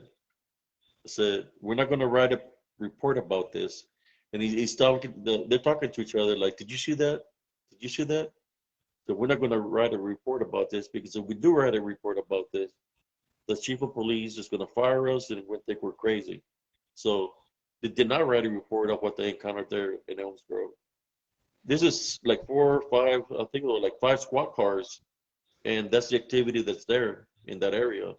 That happens, and they witnessed this, and this pops that witnessed it. So there's so many people that witness things there that when there's a truck driver, I'm trying to get him to come on my show so we can tell his story. As a truck driver that used to live in Copper Skull, and he would go down the road in between the woods where I had my encounter, and the other side of the woods where the man falls down and where the homeless lives underneath the bridge. He said that what I'm saying is the truth because he would pass through the road because there's a truck stop on the other side of the road. There's a truck stop, so we park his truck there. So his wife could come pick him up. But he said that every time he would pass in the mornings, around 3 a.m, that he would see this werewolf-like creatures cross the road in front of him. He would see them, right? So he said one day he parked his truck and called his wife to come pick him up. As his wife is trying to come pick him up, she's coming to pick him. He's waiting for her inside the truck, the semi, right? There's a trailer. He said that something starts banging on his trailer and his truck starts moving, and they could hear something running on top of his trailer, and he was scared shitless, right? But he knows that my story is genuine because he's seen them on that road. He knows the exact spot what I'm talking about because he will park his semi on the parking lot. So when you have so many people that witness this, there's another guy that witnessed something. God rest his soul, Armando Salazar. He was, when I did Vic on the show, there's 2 guys. The other guy, he knows what I'm talking about, but he's one of the ones that don't want to, he's one of the guys that wants to tarnish me, but something happened to his old lady during the day when he can't investigate. Because she says she's clairvoyant or medium. She got spiritually drained during the day at the park, not even into the section. She said she was spiritual ready, but she wasn't. She got literally drained, like almost dropped, that he had to help her carry her to her vehicle, to his white truck. And like I said, I'm not going to mention his name. He just wanted to find footprints. He told me he didn't believe in that, but his wife got spiritually attacked. Right? So we go, he didn't find no footprints. His wife is yelling for him to go. Let's go right now. I don't wish nothing bad upon nobody. All I know right now, his wife is going through something right now, and she was in that area. So right now, I would like to pray for her. I want to pray for her. Heavenly Father, I would like to pray for Nellie Turner. I would like to pray for Nellie Turner right now, Heavenly Father. I know she's going through a lot. We would like to pray for you to protect her with your heavenly angels. Protect her. If there's any negative energies that attach yourself from that location in Elms Grove, we tie, bind, and rebuke you at this time. You're not allowed to affect her or any of her family members. Josh Turner, you're not allowed to affect him or or their family, immediate family. We tie, bind, and rebuke you. You're not allowed. You're not allowed there. Go back to where you came from. We're calling upon the heavenly angels right now to go and assist her at this time. This I pray in your name. Amen. Amen. I'm praying because I have nothing against nobody. No, to me, it's not about competition. To me, it's about doing the right thing, and to me, everybody lives do matter. And that's how I see it as. Like I said, somebody can paint me to be a certain way, but get to know me as a person, and you see that I'm not like what people try to say about me. No, how can somebody that you don't even talk to, or that takes the time to talk to you like I'm doing right now, to even say anything about me, just because I talk about Montana Love Foundation or I say positive things? There's nothing wrong with that. But you see, in the spiritual world, when somebody has a negative attachment, right? If somebody has a negative attachment, well, it's going to use that individual to come up against somebody like me, or to try to taint me about the spiritual aspect of things. Because you see, if somebody has an attachment or demonic attachment on them, he's going to try to paint whoever's good out of the picture, because he wants full control of those individuals, so he can do the mission that it does. Their mission here on earth is to try to eliminate as many people as possible, because it's about the souls, right? So it's tries to eliminate as many people as possible by getting them to either believe in other things, to have spiritual openings of fear or anger, vengeance, and he uses the openings to bond them. Once it bonds them, then he's got good grasp on them. He don't want people like me doing prayers just like I did. Like I said, I don't got nothing against nobody, but I know when somebody's going through something spiritual, I always keep people in prayer.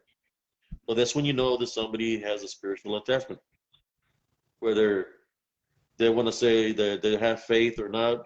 When you talk bad about somebody that talks about love or something, or you're a spiritual person that's trying to help you out spiritually, what's wrong with that picture?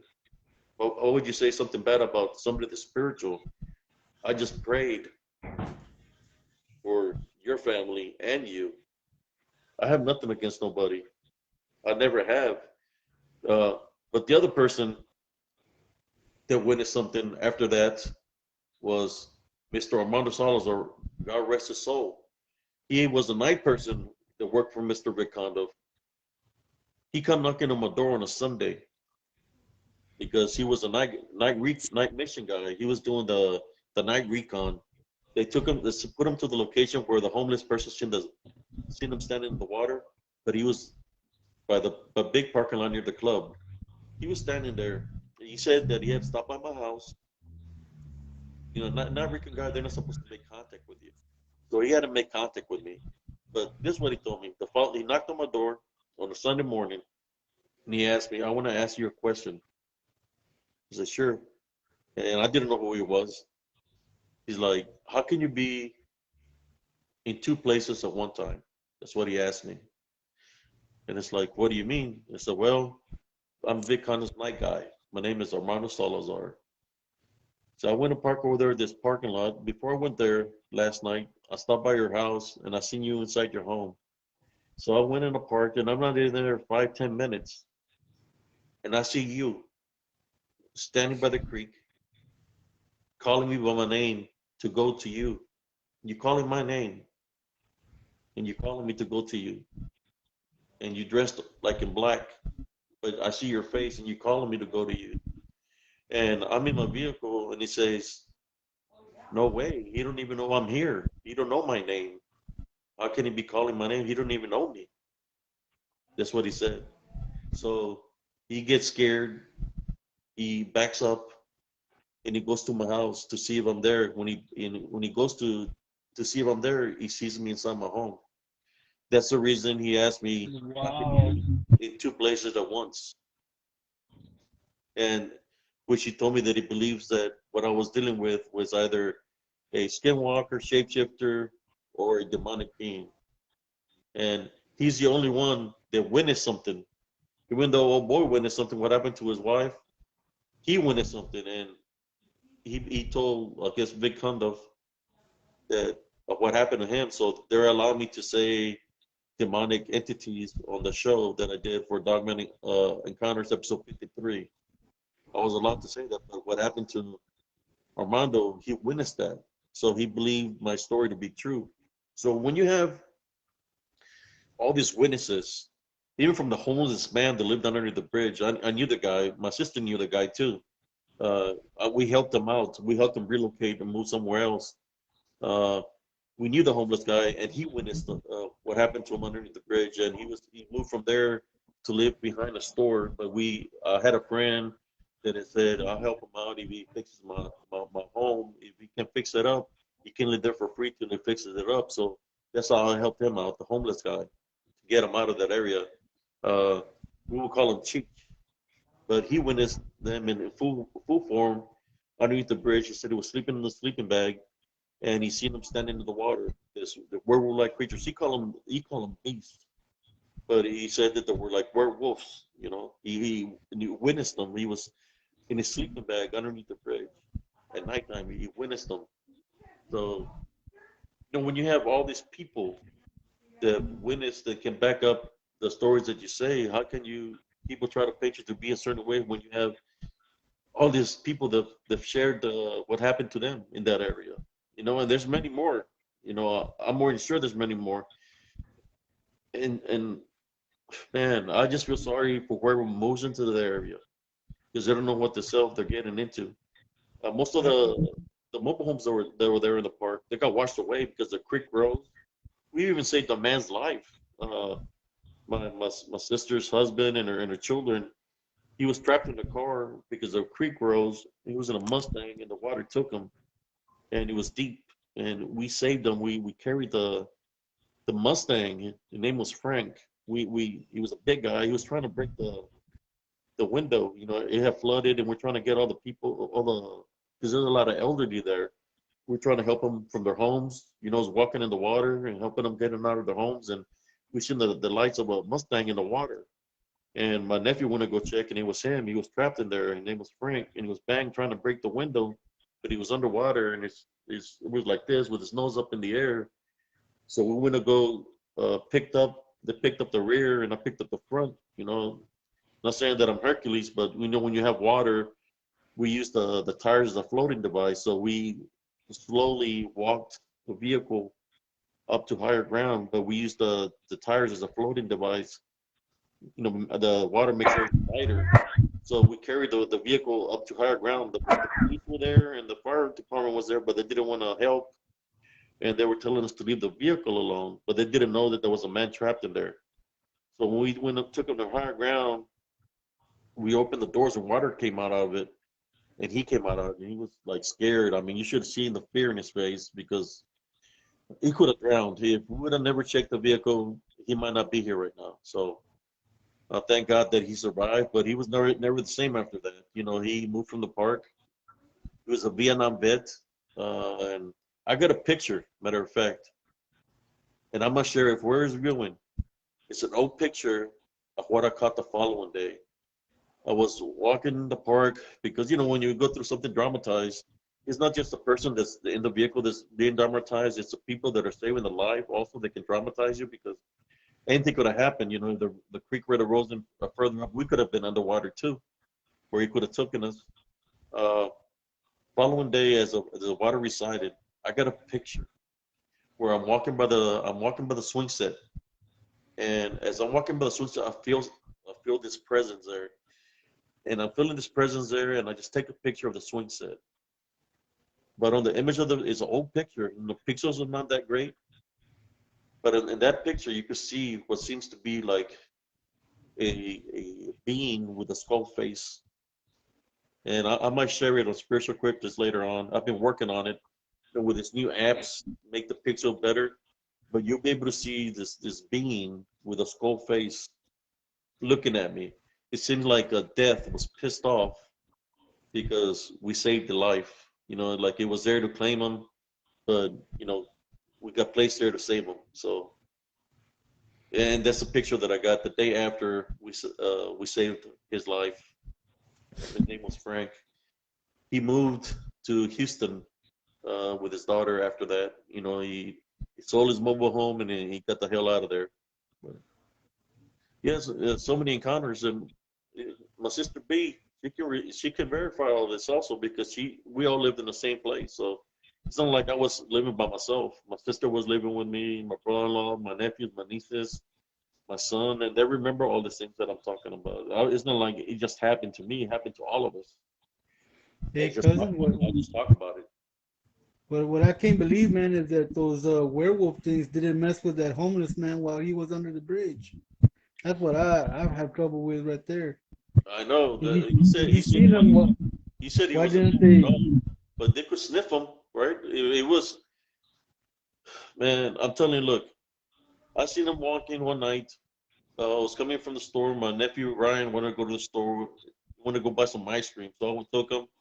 They were buying ice cream for everybody because that's what we do late at night. We'd be watching movies and to get the munchies, we'd go get some munchies before they watch a movie. So we went to the store, and as we were driving back, I seen this man walking with a bike beside him. It kind of reminded me of the man I was telling you about the Ouija board. But behind him, you could see, like in 10-meter intervals, you could see these beings walking in 10-meter behind them. I could see their silhouettes, like their spirits, and they were crossing the road where the Domino's was. There was a bunch of them. It was like 10 or 12. So I was driving, I was looking at it, but I didn't want to scare him because he was younger. And I just asked him a question, did you see that? They said, yeah, the man on the bike. I said, no, the other things. And because as we were passing by the man on the bike, the things that we were seeing, that I was seeing, they faded out. They were crossing the road. And I said, oh, look, I just see the man on the bike, right? So we get home and all this. Next thing you know, that night, the there was a house on that road. The house blew up and it caved in on the people, on a family of three, and all three people died inside that home. Wow. They all died in that home. The house blew up because the lines, everything that was inside was made out of gas, and the whole house blew up and it caved in and killed three people. The picture that I have in there, that I placed on Spiritual Encrypted Encounters, I think yesterday. Well, that picture is from that location because I went to pray. I went to pray for the people after that happened because I could only imagine losing a family like that. Right, so I went to go pray, and I was praying the Our Father, and I was trying to pray for the people to cross over. And when I was praying, I heard something beside me, somebody say something. So when I heard somebody say something as I was praying, I took the picture with my camera, and that's the image that appeared on my picture uh, from where the house used to be, and it was by Wow. the house was underneath these trees. But yes, it's in that road. There's a lot of crosses.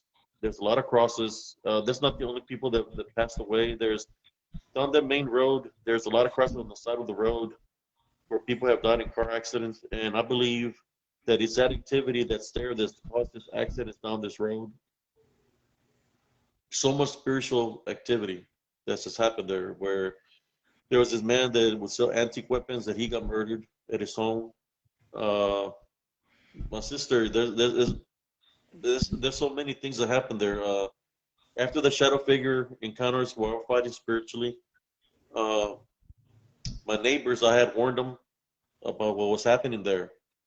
And as I warned them about that somebody complained to the office, that I was trying to scare them. But what happened is within 2 months, I lost, I'm going to count them, the neighbor behind me, the neighbor across her, the neighbor to the left of them, which is three, the guy in the RV beside her, and another lady up the street, which is five, and then another person that I knew, uh, which was six. They all had something in common. They were all found dead in their beds. Every single one of them found dead in their beds. Wow. One was found dead on the recliner, sitting down. And I believe the shadow figures that were going into the homes was draining their energy. They were elderly people, but they all passed away within a 2 month time frame. Every single one of them, which I lost all of them, all my neighbors. They look healthy, and all of a sudden they're not here no more. And I believe that's what they were doing. This dark shadow figures, they were going in just like they drained their energy. I'm more than sure when there's openings, like for this road, down the road, there's clubs. So if somebody's coming from the club drunk, they could have gone into these individuals and caused them to get in a wreck because they might possess them, and boom, the next thing you know, they're gone. And that's why there's so much people that lost their lives there down that road. Uh, there's a lot of activity there, so it's not just the things that I witnessed, but there's a lot of other events that have happened there where I've noticed where they try to semi-possess individuals. I know one time what happened to me is my son had gotten lured into the woods with my friend's daughter, and I think I believe I shared the story where we were looking for them, we couldn't find them. They had called the cops already. I went one more time. The sun was already setting, and I seen my son's top of the head by the bushes. So I went in the woods, and they were there in a trance-like state. They wouldn't say nothing to me. They wouldn't respond to me. And I was asking them, "What are you doing here? What are you doing?" They wouldn't say nothing. They finally said, "The men in black called us." At the same time, both of them simultaneously. So I go searching for this men in black, or African American, but I couldn't find nobody. I went all through the woods. I went to the bridge, to the other side of the bridge. I went to the parking lots, down the main highway. I couldn't find nobody that was nearby. Following day, we went back in there. She took a camcorder, and I went first. Went first. She was recording from behind me, and then she said, "Oh my God, I think I seen something." And she takes off running out of the woods. She goes running to my home, grabs her daughter, and leaves the park. So I'm trying to figure out what she caught on tape. So I get in my vehicle, go to her house, and I'm reviewing the tape. And when she says, "Oh my God," you can see where there's this being that's made out of Mother Nature itself. It's got like yellowish eyes, and it's got an amulet around its neck that's bright like gold, and it goes straight into the ground. When she said, "Oh my God," it's looking at us. He goes straight in the garden, which to me that was the man in black that they called him into the woods. So I took it personal. When your family member gets my son gets lured into the wood, then it becomes more of a spiritual battle. That's when I knew it was something spiritual when it went into the ground. So I said I had to be more cautious. But then activity started picking up, and a lot of events happened. I'm just glad I moved out of there. And I'm glad you moved out of there too, man, because it sounds like you had your hands full. Oh yes, there was a lot of activity. My sister witnessed a lot of things. She witnessed a lot of things. She was on this was haunted also. She came out on there uh, talking about the things of the events that were happening. She witnessed to where they were coming to the house into our house, and she could see him right there by the hallway because where she on her side of the mobile home was the hallway. There was a hallway, and she could see him standing by her hallway, by her doorway, looking looking in. And she seen him when they came into her room when I went through something where I guess I almost lost my life because of a blood clot. This blood clot happened after I got hit. When I was fighting spiritually, I had gone into the woods because activity was happening where they were coming to my house. So I went into the woods and I was praying to your father. When I turned around and I started walking back home, I felt something in the back of my leg, like towards my ankle, in the back of my leg, and my like Achilles. So when I get home, I'm feeling this sharp pain, and when I look, I see like a piece of metal. So I pull it out, and it's like a little spear or a little arrow that was stuck in the back of my Achilles. Well, after that, I get sick. So when I get sick, I go to the doctor. Next thing you know, I have a blood clot, a real big blood clot on my leg. So I'm thinking, What? it had to do with this little arrow that I got hit with in those woods that was stuck in the back of my Achilles. So I got a big old blood clot where I almost lost my life. My sister was there with me that weekend when I was fighting for my life spiritually, and she was praying because she seen these dark figures inside my room with me. So she went into prayer and she was praying the Our Father because she seen them around me. And I started praying. I had a lot of medicine in my system, and I started praying and got got rid of them. But they were like death angels or whatever you want to call them, death, whatever they were there trying to get me. But my sister was there to help me, and I'm just glad I moved out of there. But that's all I know. That there's a lot of activity there. You know, I know there's people that are into ghosts. Well, they're gonna get a lot more activity than ghosts there. Yeah, I they're know gonna get more than the bargain board. I'm more there's people that believe in cryptids, where you're gonna get more than cryptids there because like I said, they can manifest into what you imagine, what you're thinking. They can manifest to anything they want. They're gonna take any form. You're gonna see what they're. There's one that looked like a Sasquatch that I ran into. Because I would do training, you see.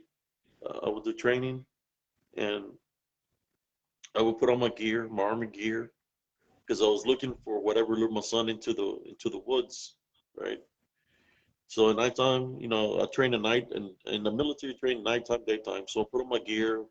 I had machetes with me, just in case I got close enough to to whatever lured my son into the woods to see if it's real or not, right? I was gonna fight it physically, but it never showed to me physically after the time that I had seen it or what I seen in the woods. But there was one day that I was camouflaged myself with a tree. I was within the tree. I wasn't moving. Next thing you know, as I'm in the tree, I hear something make this strange sound. It's a weird sound, and I look down. It's below me. It's the little one. It's the baby one. A little one is making this weird sound. And I know it was no possum, no, I don't know what it was, but it looked like a little. You could say, people want to call them Sasquatches, whatever you want to call them. I was so close enough that I could have grabbed my machete and hit it on the head, but it was making this little noise, like a cry for help. And something told me, don't do it. I already had the machete in my hand, and all I had to do is take the hit right on top of the head of it, right? So I didn't do it. I didn't hit it on top of the head, and I put the machete up, got out of the tree line, and I started walking a different direction because at that time frame there was a car accident, and I heard boom like some cars hit. So I said, okay, I'm gonna cut through the woods. So as I started cutting through the woods, it was screeching for help. There's something that happened as I was going into the street, the main highway. Something was coming into the bushes, and it was massive. All I know, it brushed against me. It was huge, and it brushed against me. That it went through me. It So as went it through went you. through me, yeah, through my arm, it went through me.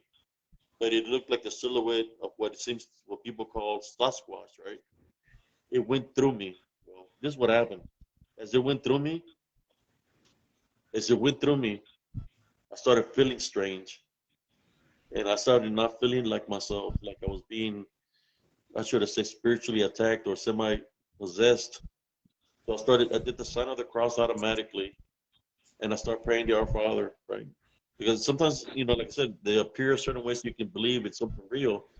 So I started praying to Our Father. I didn't go directly home. I went to the park, and I sat on the table, and I wasn't feeling well. And I kept on praying to Our Father, calling on the heavenly angels. And after a while of praying, I felt better. All I'm saying is be careful when you're out there. Like I said, it seemed like it was something that was real. Was made a squealing sound of some sort, like it was calling for help because he was in a situation where, and he had a lot of teeth. Whatever it was, had a lot of teeth. And I had the machete in my hand. The machete I had is a Vietnam vet. It's a from Vietnam. I had two machetes. I could have done something at that time, but that's not what I seen. So I didn't have nothing against that, because that's not what lured my son into the woods. But that's why I will be in the woods a lot because I was trying to find out. When you make it when something lures you in the woods, it becomes a personal thing, right? That's my son, so I have to defend my son. So I'm not going to be living in a place uh, in a high alert, thinking that my son's going to get lured again and I'm never going to see him again. So how are you going to do something? Do something about it because the cops ain't going to do nothing about it. So as a parent, I had to do something about it. I went looking for whatever lured my son in, and that's where the spiritual battle began. And all the events that happened afterwards because of that, what happened to my son.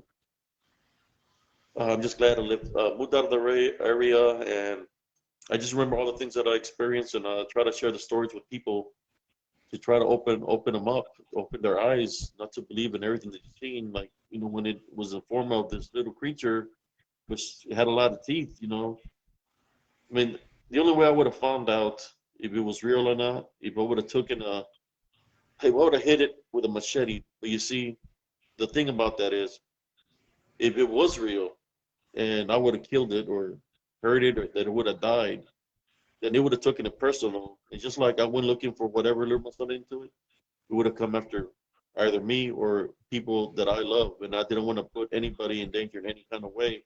That's why I didn't do it. That's why I didn't go for, I should say, the kill. I don't know if that makes sense or not. It makes I a know lot of there's a lot sense, of man. people. There's a lot of people in the cryptic community that say, "Well, I would take my shotgun and blow it. I would do this. I would do that." Yeah, just like I knew people in combat that would say, when I kill the enemy, I'm gonna pull out the heart. I'm gonna take a bite out of the heart. No, a lot of people that I know that did things in that manner, they're not all up there no more, man, because you don't do that kind of things. When something happens in combat, you leave it in combat. You pray for even the individuals that lose their lives. That's what we're supposed to do. Well, I knew that if I would have took a swing to find out it was real or not, that and whether it was the father or mother that I seen, whatever it was huge. So he was crying and it was a mother. Well, that was a big mother. That's all I know. So if the mother was big, imagine how big the father would be. So because then that's the first people that come, right? A child crying that said the mother comes. So it was Mm-hmm. a female. That was a big female, and made me look like a midget. That's all I can say. It was massive. Like I said, there's other things that exist that we don't know whether it's a third dimensional being, whether it's spirit, whether it's real or not. All I know is my instincts told me do not take the shot with a machete on the head, and I never Yeah, did to find out it was something real or not, and I'm glad I you know didn't. what to say, man. Everybody's got a plan until they get punched in the mouth. Yeah, and that's why I didn't do nothing. But I had the opportunity to do something that day. Yeah, Fort Hood, Primo, Fort Hood. So I went with my instincts. When I was in Fort Hood, when I was in the Army, I used to work in S3. They put me off the tanks. S3 is the center of operations where we set up on top of the hills or the mountains. That's where we set up the talks. We have the big antennas, so we could communicate with the battalions. Or I used to drive the PC and we set up there. Well, things were happening out there that I didn't know that he had to do even with Sasquatches. When I set up the talk up there, we would set up a generator to keep lights, and I was the one that would fill up the generator. And I set up the talk. I had the night shift. Well, I remember there was times when I would be changing the generator that rocks were being thrown at me, but I thought it was the soldiers messing with me. That were playing a prank. So when I would go inside the talk, I said, "Hey, Staff Sergeant, you're messing with me. Why are you throwing rocks at me?" I said, "I wasn't throwing. I was here drinking coffee." So it's like I didn't know where these rocks were coming from, and I said, "Well, maybe it's just my imagination or whatever." So one day, right? One day we had tents out there where we had day shift and night shift. Uh, the first sergeant, he was like, "Who was a nasty?" Is what he said. "Who was a nasty MF that took this big pile of shit by the tent? That's a sick bastard, right?" And I'm thinking that I'm gonna go there and find like human poop, like human, human, human shit. When I go there and I look, it's a massive pile of shit. I'm talking about a huge pile of shit. It doesn't look like cow shit. It doesn't look like bullshit, horse shit. It's just a big pile of crap. And I'm like, what the hell? And guess who's the one that got put on detail to pick it up? No, hombre. I had to pick up the big pile of shit. Wow. You know how to get out of it? Or for shoving it up and burying it somewhere else? I get, I got the good job. I think I was like a PFC at that time.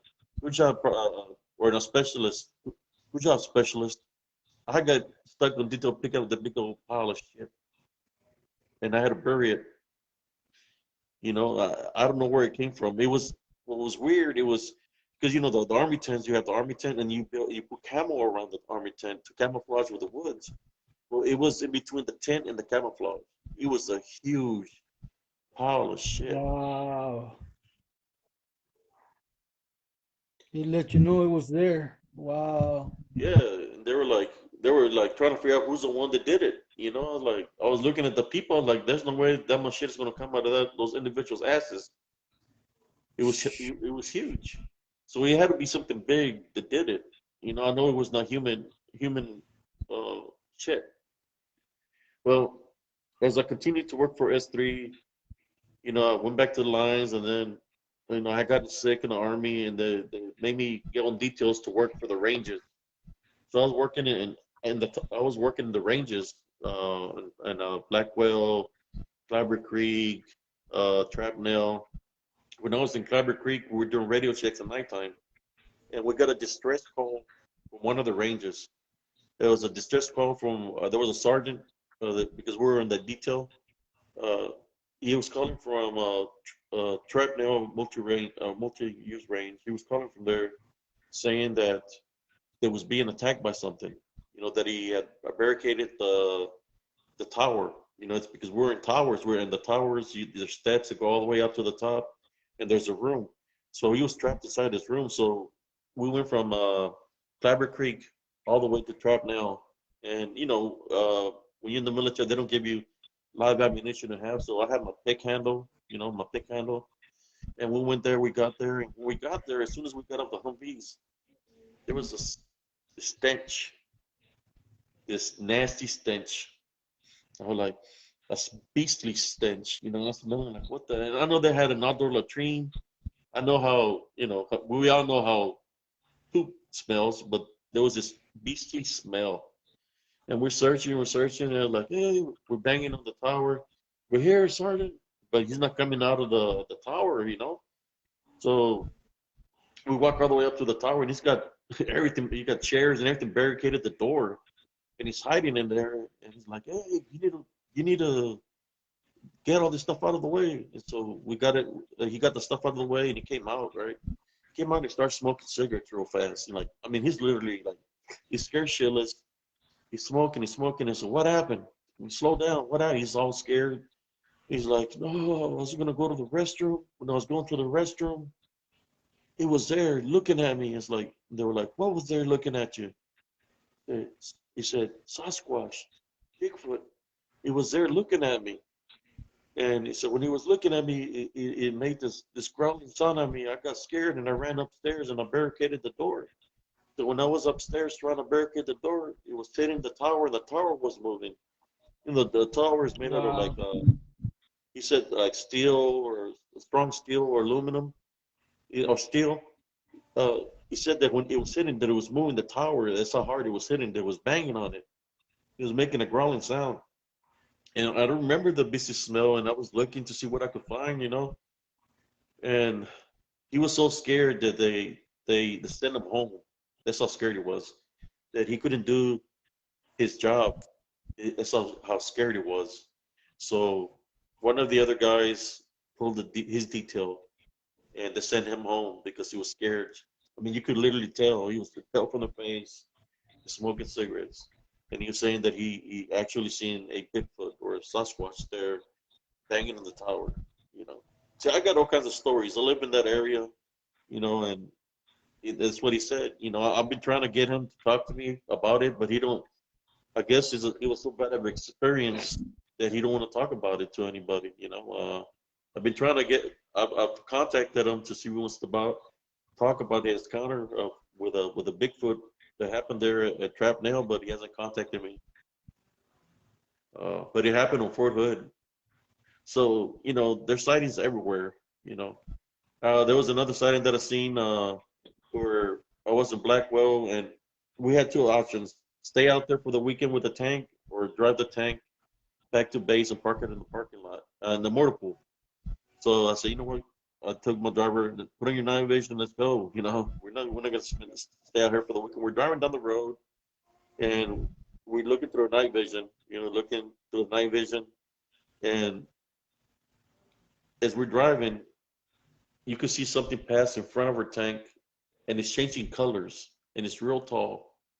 It's changing like different pixels, and my driver hits a brake, and I see it, and he's seen it, and I get up real fast, open up my toolbox, or what is it called? I can't remember the name of it, but the cargo. There's a, I grabbed the pick handle, right? I grab the pick handle,